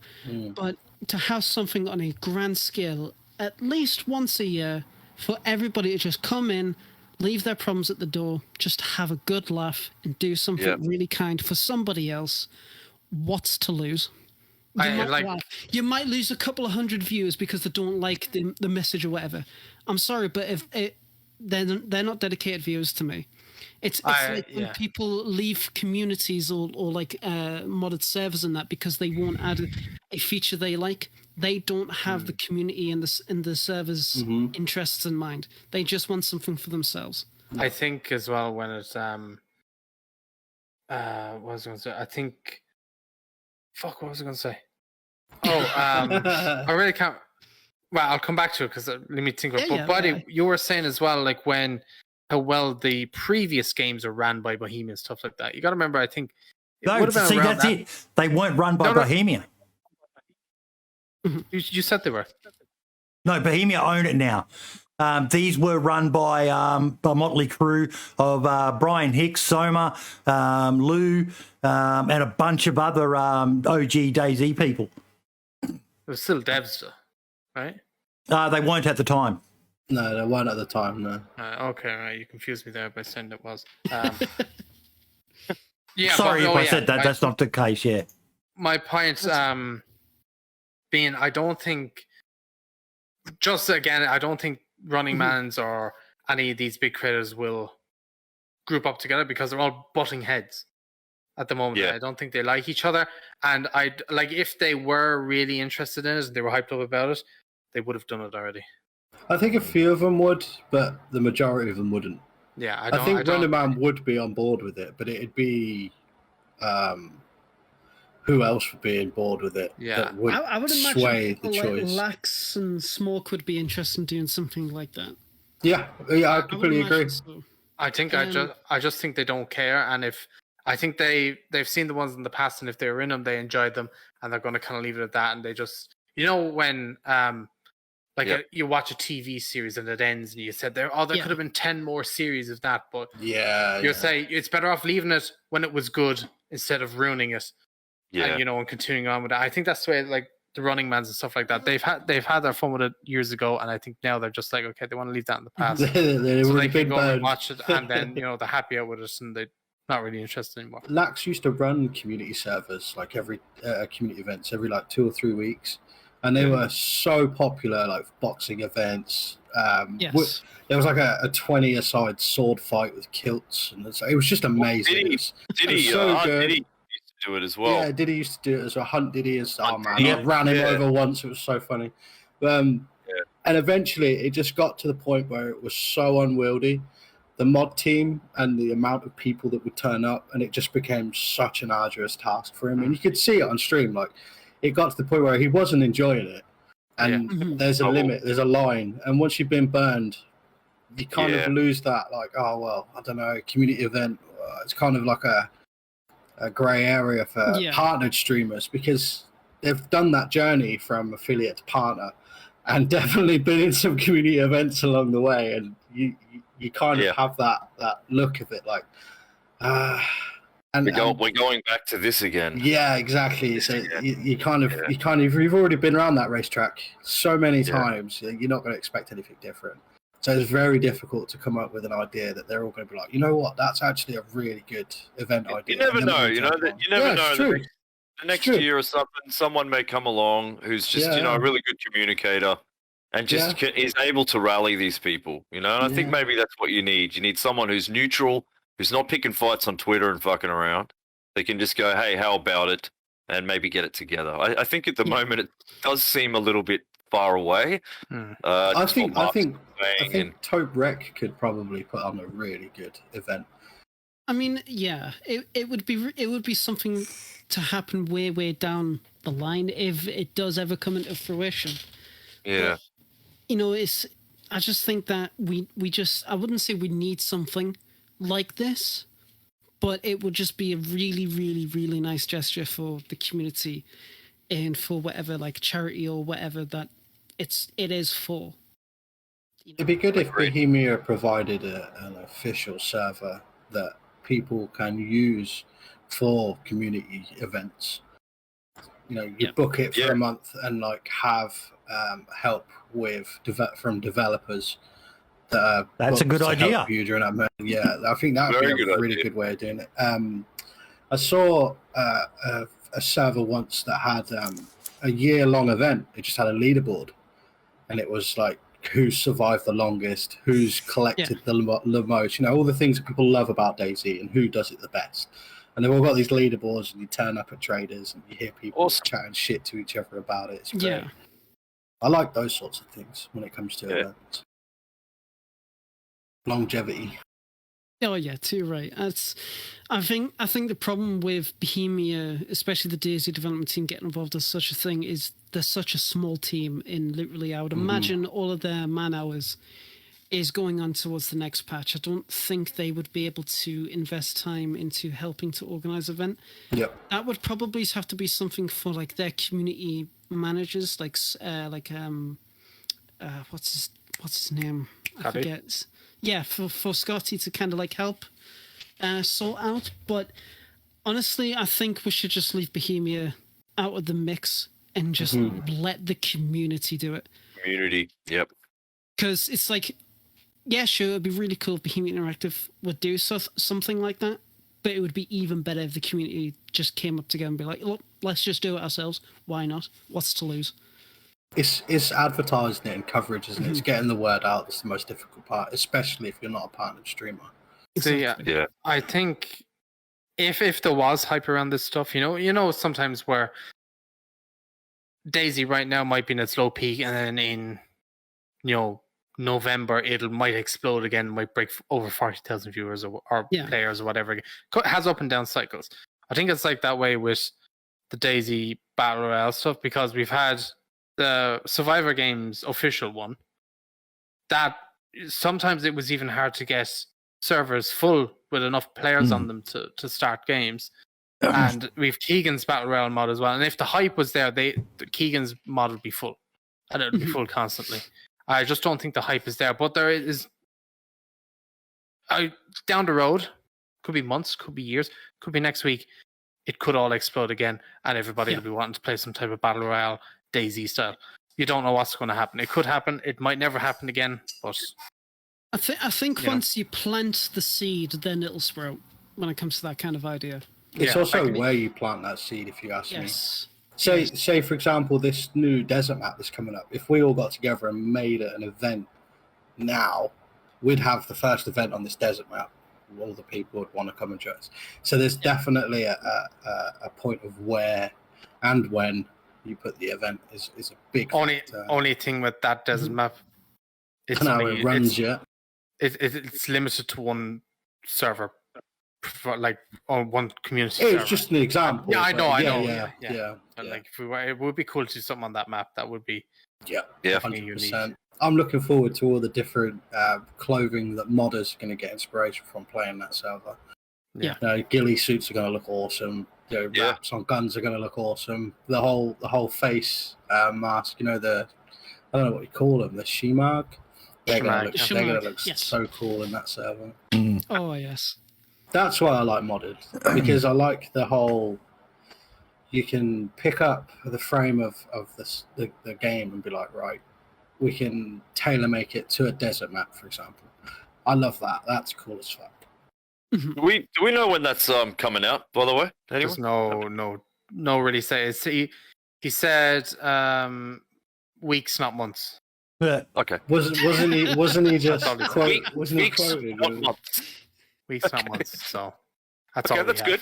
I see somebody with a tattoo of that. I couldn't believe it. I think they're doing a test. He said, I did see in their Discord, they're doing a test phase this month. Didn't give a date, but he said this month. So I heard December, but I was like, that's a long way away. Yeah, no, I think it'll be up before December.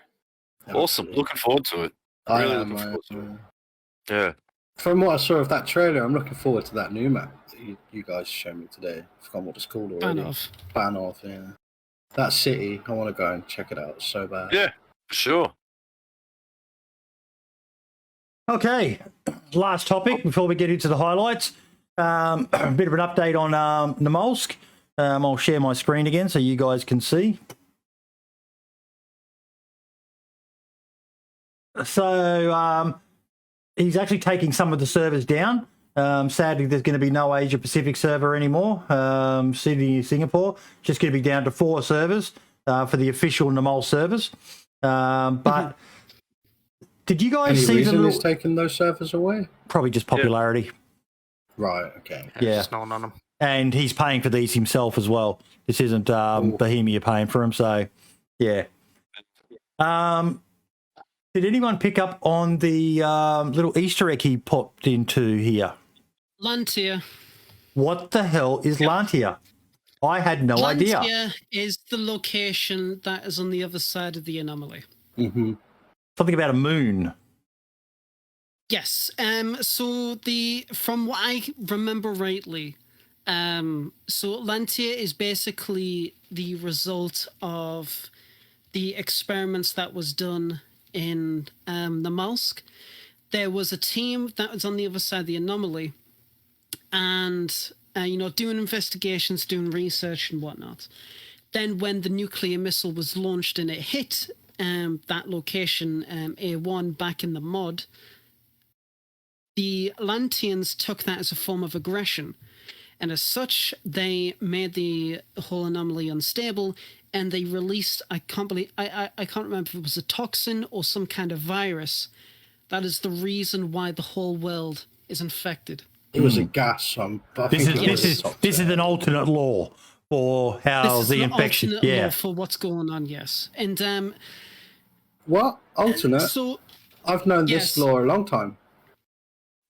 So the Namalsk lore is not canon compared to the normal vanilla DayZ lore. Right, okay. That doesn't bloody exist. It's quality lore.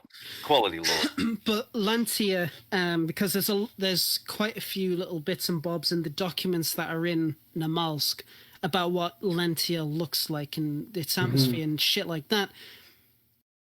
I theorized that I wouldn't be surprised if the anomaly is become that unstable, because obviously you can go inside of it and you can get teleported to wherever. It brings a chunk of Lantia into Namalsk, because when you actually look at the Namalsk map, there is a lot of space on the south side of the islands, a lot of space for actual landscape.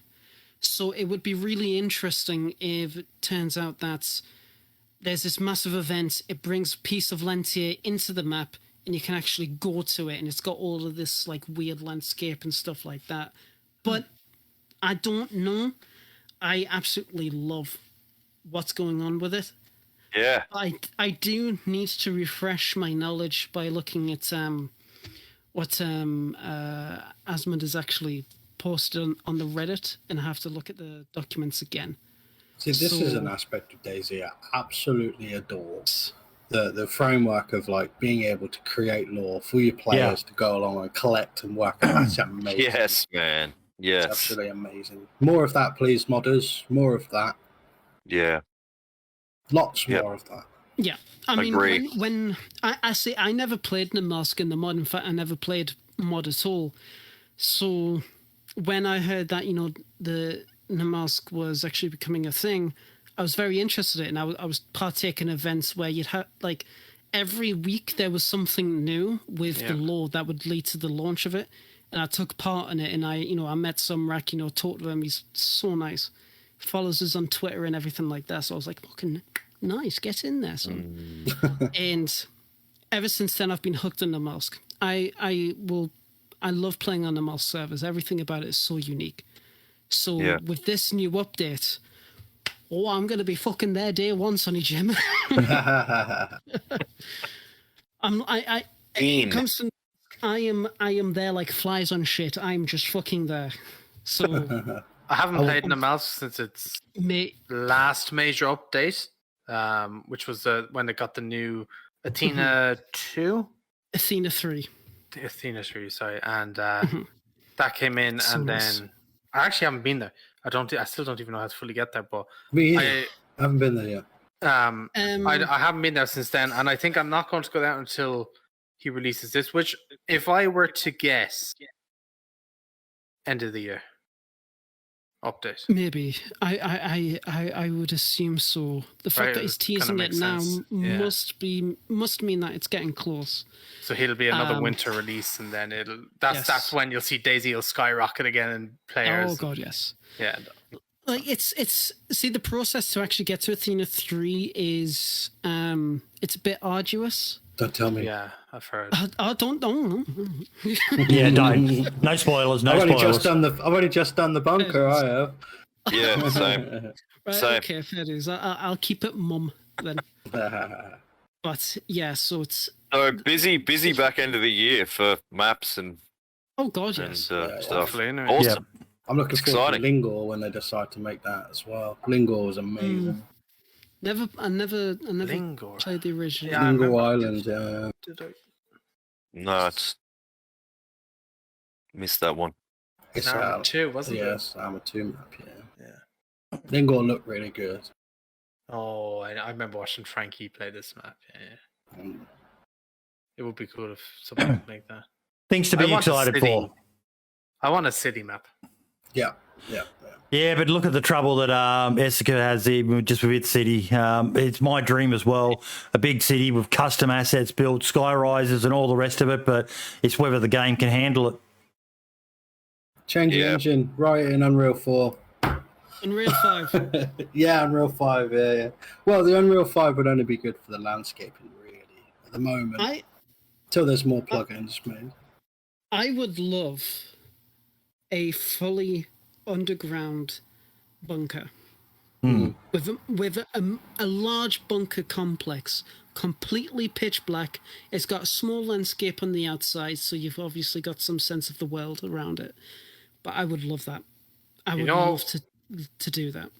It would be cool. It would be cool to see a bunker like really look decayed inside. Yes. I think that's what Namalsk kind of misses as well. Like Namalsk bunker is cool, the Tina one, but I think that could do with being like decayed, where the walls are cracking and there's like water Flooded dripping areas, down, flooded shit down. like that. It's starting to overgrow and the nature's taking it back. Basically, it'd be Yes. super cool if it looked like that. So much you can think about going to a map, isn't there? That you take from other games and things you've seen. It's like, I love that in DayZ. That's quite unique to this game as well. You don't sit there and think, oh, I'd love all that in COD or something like that, do you? No, you want it in DayZ. It's great. Yeah. I'll just be a couple of minutes, lads, all right? No No worries. problems. Now we're on to the spotlights for the week. And it's not an actual mod per se, but I came across something playing Chernarus Has Fallen. Now, a while back, I talked about how it'd be great if you could layer clothes in DayZ. Be able to put a rain jacket on over the top of your shirt or something like that when it's raining and things like that. Yeah. They've actually worked it out. You can actually find an item called a rain poncho, and you put that on, and then you just drag your jacket or your shirt and attach it as an item to that rain poncho. Using the same code for like the Smash Vest and stuff. Yeah, attaching an item to it. That's a really good idea. Actually. Yeah, That's very clever. I was blown away by it. It was like, are you fucking kidding me? That is something that I saw the DayZ double needs to armbands implement and I in was vanilla. blown away by it. They need to implement that in vanilla for the raincoats, that you can attach an item to it, because it frustrates me that you can't put a raincoat on over the top of a shirt when it starts fucking raining. Yeah. Make it a small raincoat little for your item. gun. That's the whole way it's designed on Chernarus Has Fallen, that it's a small, I think it's a one-slot item, but you attach a jacket to it. And then you can put that in there. And, maybe you could even attach it so that you could have a shirt attached as well. A shirt and a jacket and then a raincoat. Who knows? The sky's the limit, I imagine. But it blew my mind that someone had finally done it. Something so painfully obvious and something so needed. Because there's nothing worse than you've got your jacket with your 40 slots on, and then it starts raining and your jacket's not waterproof, and you're like, oh, fuck, here we go. Inventory management time, or otherwise you roll the dice of getting the flu. It's a good idea. It's a good idea. Very Absolutely. It is for those sorts of players that like to survive a long time, PvE-esque, RP-style players. Yeah, amazing. Yep. But it kind of doesn't really have too much implication for a PvP environment. No, it's useless. but I don't consider PvP players DayZ players in any case, so we don't worry about what they think. Strictly survival. Oh, he did. Strictly survival. Make a lot of people angry with that. Oh. Oh god. No, but what I mean by that is we shouldn't allow one aspect of the game to rule all the other aspects. If it's not something they're going to utilise, so be it. They don't have to utilise it. But for those who do, then it's a really cool function to have. Yeah, for surviving, that's, you know, that would be something that would go on my list of things to find. Yeah. Full stop. Definitely. I'm not an all out killer, Boydie. I do like to adventure and enjoy myself, but like just of late, I've just been shooting everybody. just with a trail of bodies behind you. Content creator. Well, we've got two of you in here. Who else could we spotlight but ClickDaddy and LtSkurge? How you doing, Lieutenant Scourge? So if I was to come in and watch you, ClickDaddy, what can I expect when you're playing DayZ? Mate, I stream about 3 or 4 times a week. I like to interact with people, but not so much of the meat, kill, give me your apple sort of thing. I like to try and get out there and build a character and survive. But saying that, there is times on the console when I do like to switch over and go to those deathmatch servers as well. You know what I mean? Get out there on the Northwest Airfield, and I streamed last night on PlayStation and just had a lot of fun. I mean, it was rinse, dive, repeat sort of stuff, but it was funny. It was a Sometimes lot of that's fun. So, Sometimes that's a lot of fun. yeah. Oh, it was, and I mean, different intensity, different pace, but you know, it's all good fun at the end of the day. It's nothing too serious. I like to just take it easy. I'm a pretty relaxed sort of guy, and I like to have a joke and make everybody feel welcome. So that's pretty much my stick, man. I love DayZ, and I like talking and entertaining people. So yeah, that's my thing for sure. And what about you, Skurge? What can we expect from you, mate, other than a trail of dead bodies? Mostly ignoring my chat. I do that a lot. No, me and my girlfriend actually play most times I'm on DayZ. We'll meet up in a town, argue for a bit, and then kill a couple of freshies that are trying to kill us. So just your normal everyday IRL experience? Yeah. Go to Essica and kill anyone that hasn't paid us any rent. That's about it, really, in the apartments. Recently, that's been my DayZ gameplay, but my gameplay is lone wolf. I stalk players mostly. Yep. I like hunting, and that's what my community enjoy watching me do, is hunting players, following them along, listening to their conversations and stuff like that. It's funny. That's something I reckon someone needs to do a series of videos on, mate. And you said you've been looking for no. I'm being serious. You said you've been looking for an idea to maybe kick it off, but how to stalk in DayZ. A lot of people, DayZ's pretty bad for being able to stalk someone. But when you're an experienced player, there are certain things, you know, just pointing out to someone that a piece of paper, you know, generally is evidence that someone's been there, and get to know your server, get to know how long before loot refreshes. So, you know, usually it's 30 minutes to see if they're warm and all sorts. You know, how to look for signs of players having been there, understanding how a server resets, what happens with doors and all the rest of it, and yeah, just those little things to look out for. Items, you know, not being where they should be, maybe not laying correctly, the way they spawn in, and things like that. How to know when someone's been around. A lot of players probably pick up on these signs, but they don't realise it. So there's maybe a video idea for you, mate. I've just put it in my notes now. Yeah. Actually, good idea. Good idea. Yeah. I do have 5 videos, I think, up on my YouTube now that are pretty much the first and second week of the launch of Lax's server. Yep. And the Essica server. It's just a compilation of really funny kills, to be honest. Yeah. But they're more for my editing process and like learning to edit correctly, because there is a lot to edit in first-person shooting games that I was not aware of until I started trying to do it. I'm like, okay, so it's best to not have my little icons up, no cam, sound has to be bang on, like the picture has to be good, my bit rate has to be solid, it doesn't have to fluctuate so that the upload's good. Do you just use your Twitch VODs to edit videos? No, you record. Oh, you record and stream. Yeah, record, and then I put the recording into DaVinci. I've been using DaVinci. Oh, DaVinci. Nice. Yeah, I like DaVinci. It's got everything you need so far. I haven't really felt the need to get any of these other paid ones yet, but I do know down the line, once my editing processes get a bit better, little bit more intricate, I'm going to need some of the stuff that's available. DaVinci don't really provide in the free accounts, but you can buy a premium and get it all anyway. Does DaVinci not have a watermark? You can pay a premium, I believe, to have your watermark taken off. Okay. Because I did look at DaVinci and I was... It's amazing.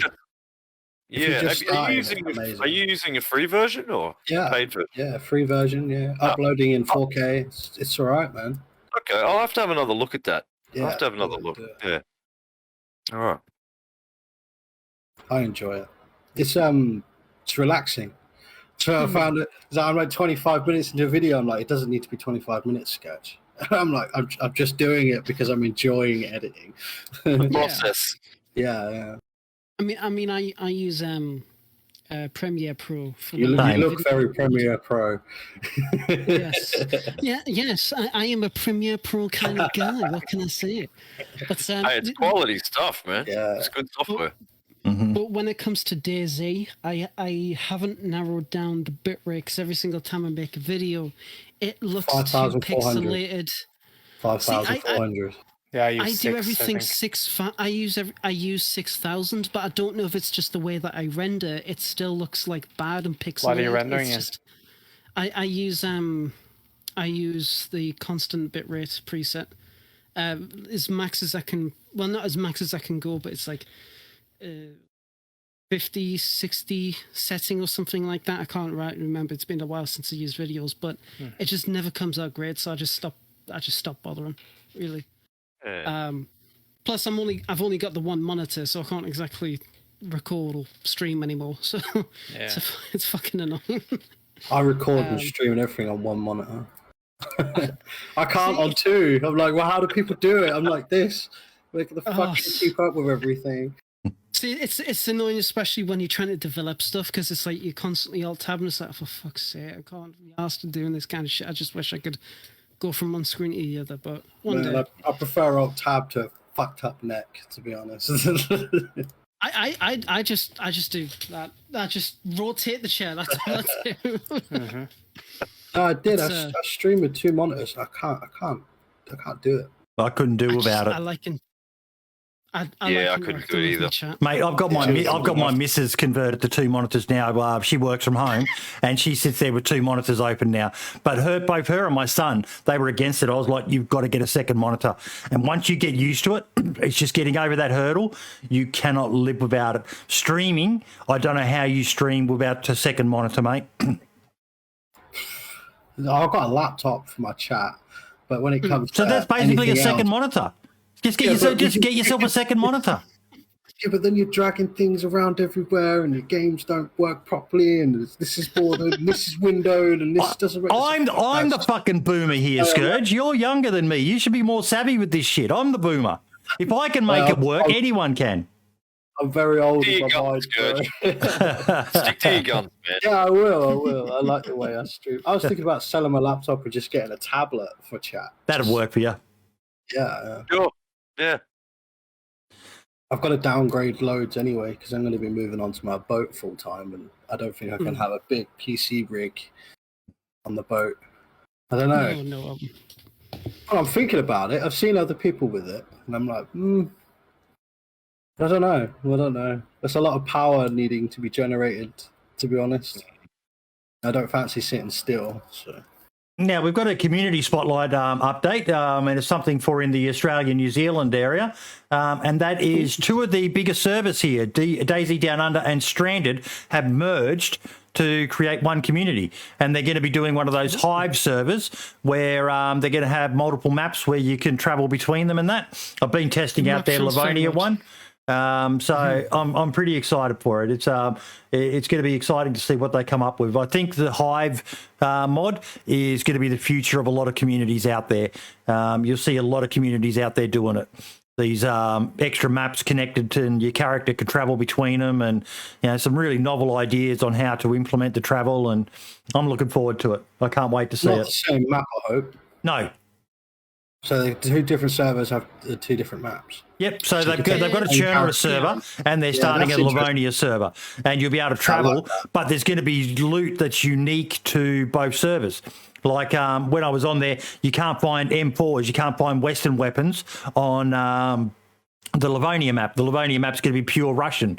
So if you want to live on Livonia, if you want to carry an M4, you're going to have to either get someone to come over and trade with you stuff, or just switch to those. But there's going to be stuff on Livonia that you can't find on Chernarus. So it's a novel idea. Really cool idea. I like that. Yeah.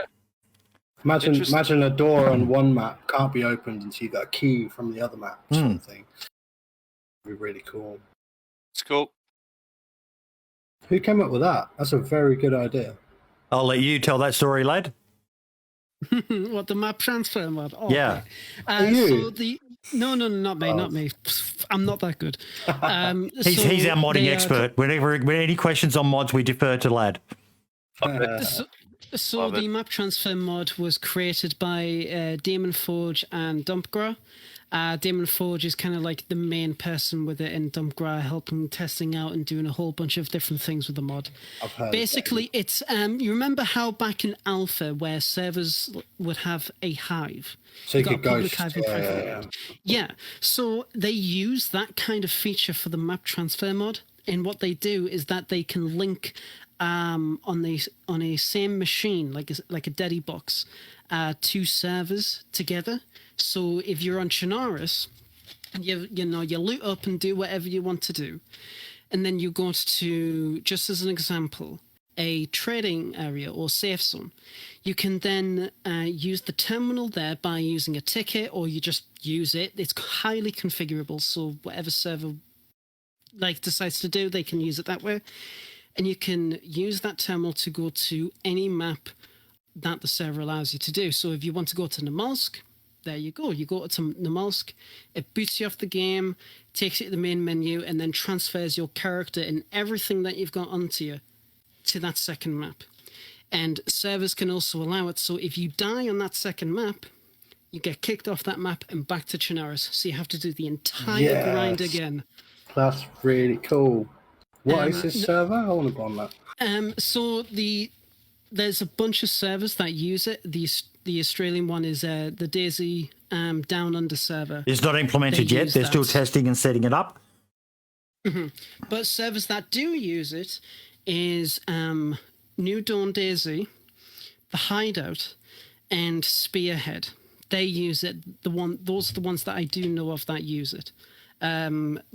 With New Dawn DayZ, you have to find a ticket to go to Namalsk, and if you want to come back, you have to find a ticket to Chernarus. Yeah. And they're a hardcore survival server. Yeah, the right. Hideout, they use it to go to Swan's Island, where you can just fucking PvP, kill AI, and do all sorts of stuff. And Spearhead use it to get from Chernarus to Namalsk, vice versa, and just have a laugh. It's really cool. That's a really cool idea. It's a brilliant bloody mod. Like, I was seeing it before. I think I was seeing it last weekend or the weekend before. But with a mod like that, you can easily recreate the entirety of South Zagoria and just have the different sections of the map as different sections. And you can just use this mod to transfer to that different part, and there you go. So if you want to start it like Cherno and you want to go to Novigrad, which is on the way west side of South Zagoria, you've actually got to bloody travel there, and you actually can. That's really interesting. Oh, Yeah. I'm glad I've done this podcast. I've learned loads of stuff today. Me too, man. I've just been blown away, actually. This is why everyone should tune in every week. I know I'm ugly. I know I'm fucking a toxic person and that. But man, we talk about some shit that fucking is. I wish my biggest prayer in life is that one day we can have hundreds of people watching this, just so that they'd learn all the stuff that we share on this. You know, the biggest thing that we do is share the knowledge of what's happening in the community. We don't make a lot of stuff ourselves, but we share. That's the whole premise of the show, is to share what's happening, what's going on out there, and try to put it all into one, maybe not so small. We're 3.5 hours so far, but we can't help it. We just get talking and we just keep on. It's not like we've really been talking much shit. We've been talking about really.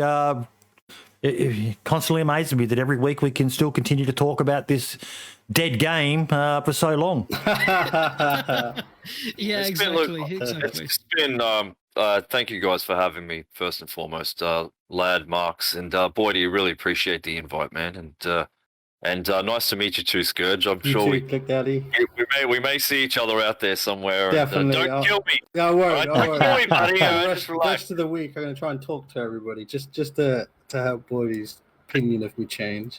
But no, I really appreciate it. I'm, I guess you could say, an everyman sort of DayZ player. I don't know lots about the mods, and I don't have a tech background and know much about how it works. So this has been really interesting for me, getting to hear about all this stuff and the new maps and everything else. So thank you, gentlemen. It's been a great time. I've really enjoyed it. It's been an absolute pleasure having you on. It's been really It's been a great podcast. This is definitely one of the easiest, one of the nicest ones. Like I said to you at the beginning, it's just a bunch of mates talking about a game we all love and hate. Next week, love to hate. Yeah. Next week we have a modder coming on. We have Iceblade, who makes. Let's test you that, lad. Oh yes. What mod does Iceblade make? He makes the Cannabis Plus mod. Yes. So I'm looking forward to that one. Find out. You can barely find a modded server these days that doesn't have fucking drugs being sold at a special trader and that. So it's definitely one of the more popular mods out there. And looking forward to that one. Saturday, July 24th, 2000 UTC. Check your or check the description of the video if you're watching it, or our Discord for times in your local area. ClickDaddy, Lieutenant Skurge, thank you guys so much for coming on. I really do appreciate it. Thank you, gentlemen. Thank you. It's been an absolute plus. I'm glad you enjoyed it. Really nice. And Mark's, really nice. A pleasure as always, mate. Pleasure as always. Yeah. Keep us all updated with your fitness challenge, mate. Like I said, I think we might start a channel in the podcast Discord and try and motivate each other. God knows I need all the motivation, lad, mate. Can I just say, today you proved your worth as a fucking co-host. Not that you didn't last week, but this week, mate, you have been on point. You were clarifying us on so many things, and your knowledge of topics. Mark is nodding his head, mate. You've really proved yourself as the right choice for nothing against anyone else, but that we didn't make the wrong choice when we picked you is probably a better way to word it, mate. Fucking kudos to you, buddy. No, it's been perfectly fine. I mean, I know out there in the DayZ modding community, there's much more people who's talented and more knowledgeable than me. But just to come on to just basically, at least I don't think they're as personable and good looking as you, though, mate. Thank you. Oh, thank you, you naughty boy. Oh, sorry, Marks. Sorry, Marks. I know I've been. It's okay. You can handle me spreading the love. There's enough of me to share, boys. Oh yes, right. but it's a genuine honor to meet a whole bunch of new people that come on the podcast and to talk about modding, because I am very passionate when it comes to modding. I've only been doing it for about 1.5 years. Before I met Dumpgra and started a new Daone, I couldn't even make a box in Blender, even though it starts with a fucking box. I had no clue about everything, and now I'm doing custom guns, sounds, on assets, and God knows bloody what. So it's an absolute blast to come on to talk to people and just have a good laugh. So to yourself, ClickDaddy, and Lieutenant Skurge, so you got your name right this time. Thank you everyone for coming on a podcast, and just love hearing about you guys. Absolutely blessed. Thank you, man. Thank you, brother. That's really nice. It's really kind, man. Thanks. Absolutely no bother at all. So thank you so much, everyone, and we will see you all next week, same time as usual, 2000 UTC, for the episode of the DayZ podcast with Iceblade. Say goodbye, everyone. Love. Take care, guys. Hey, peeps. And ciao for now. My heart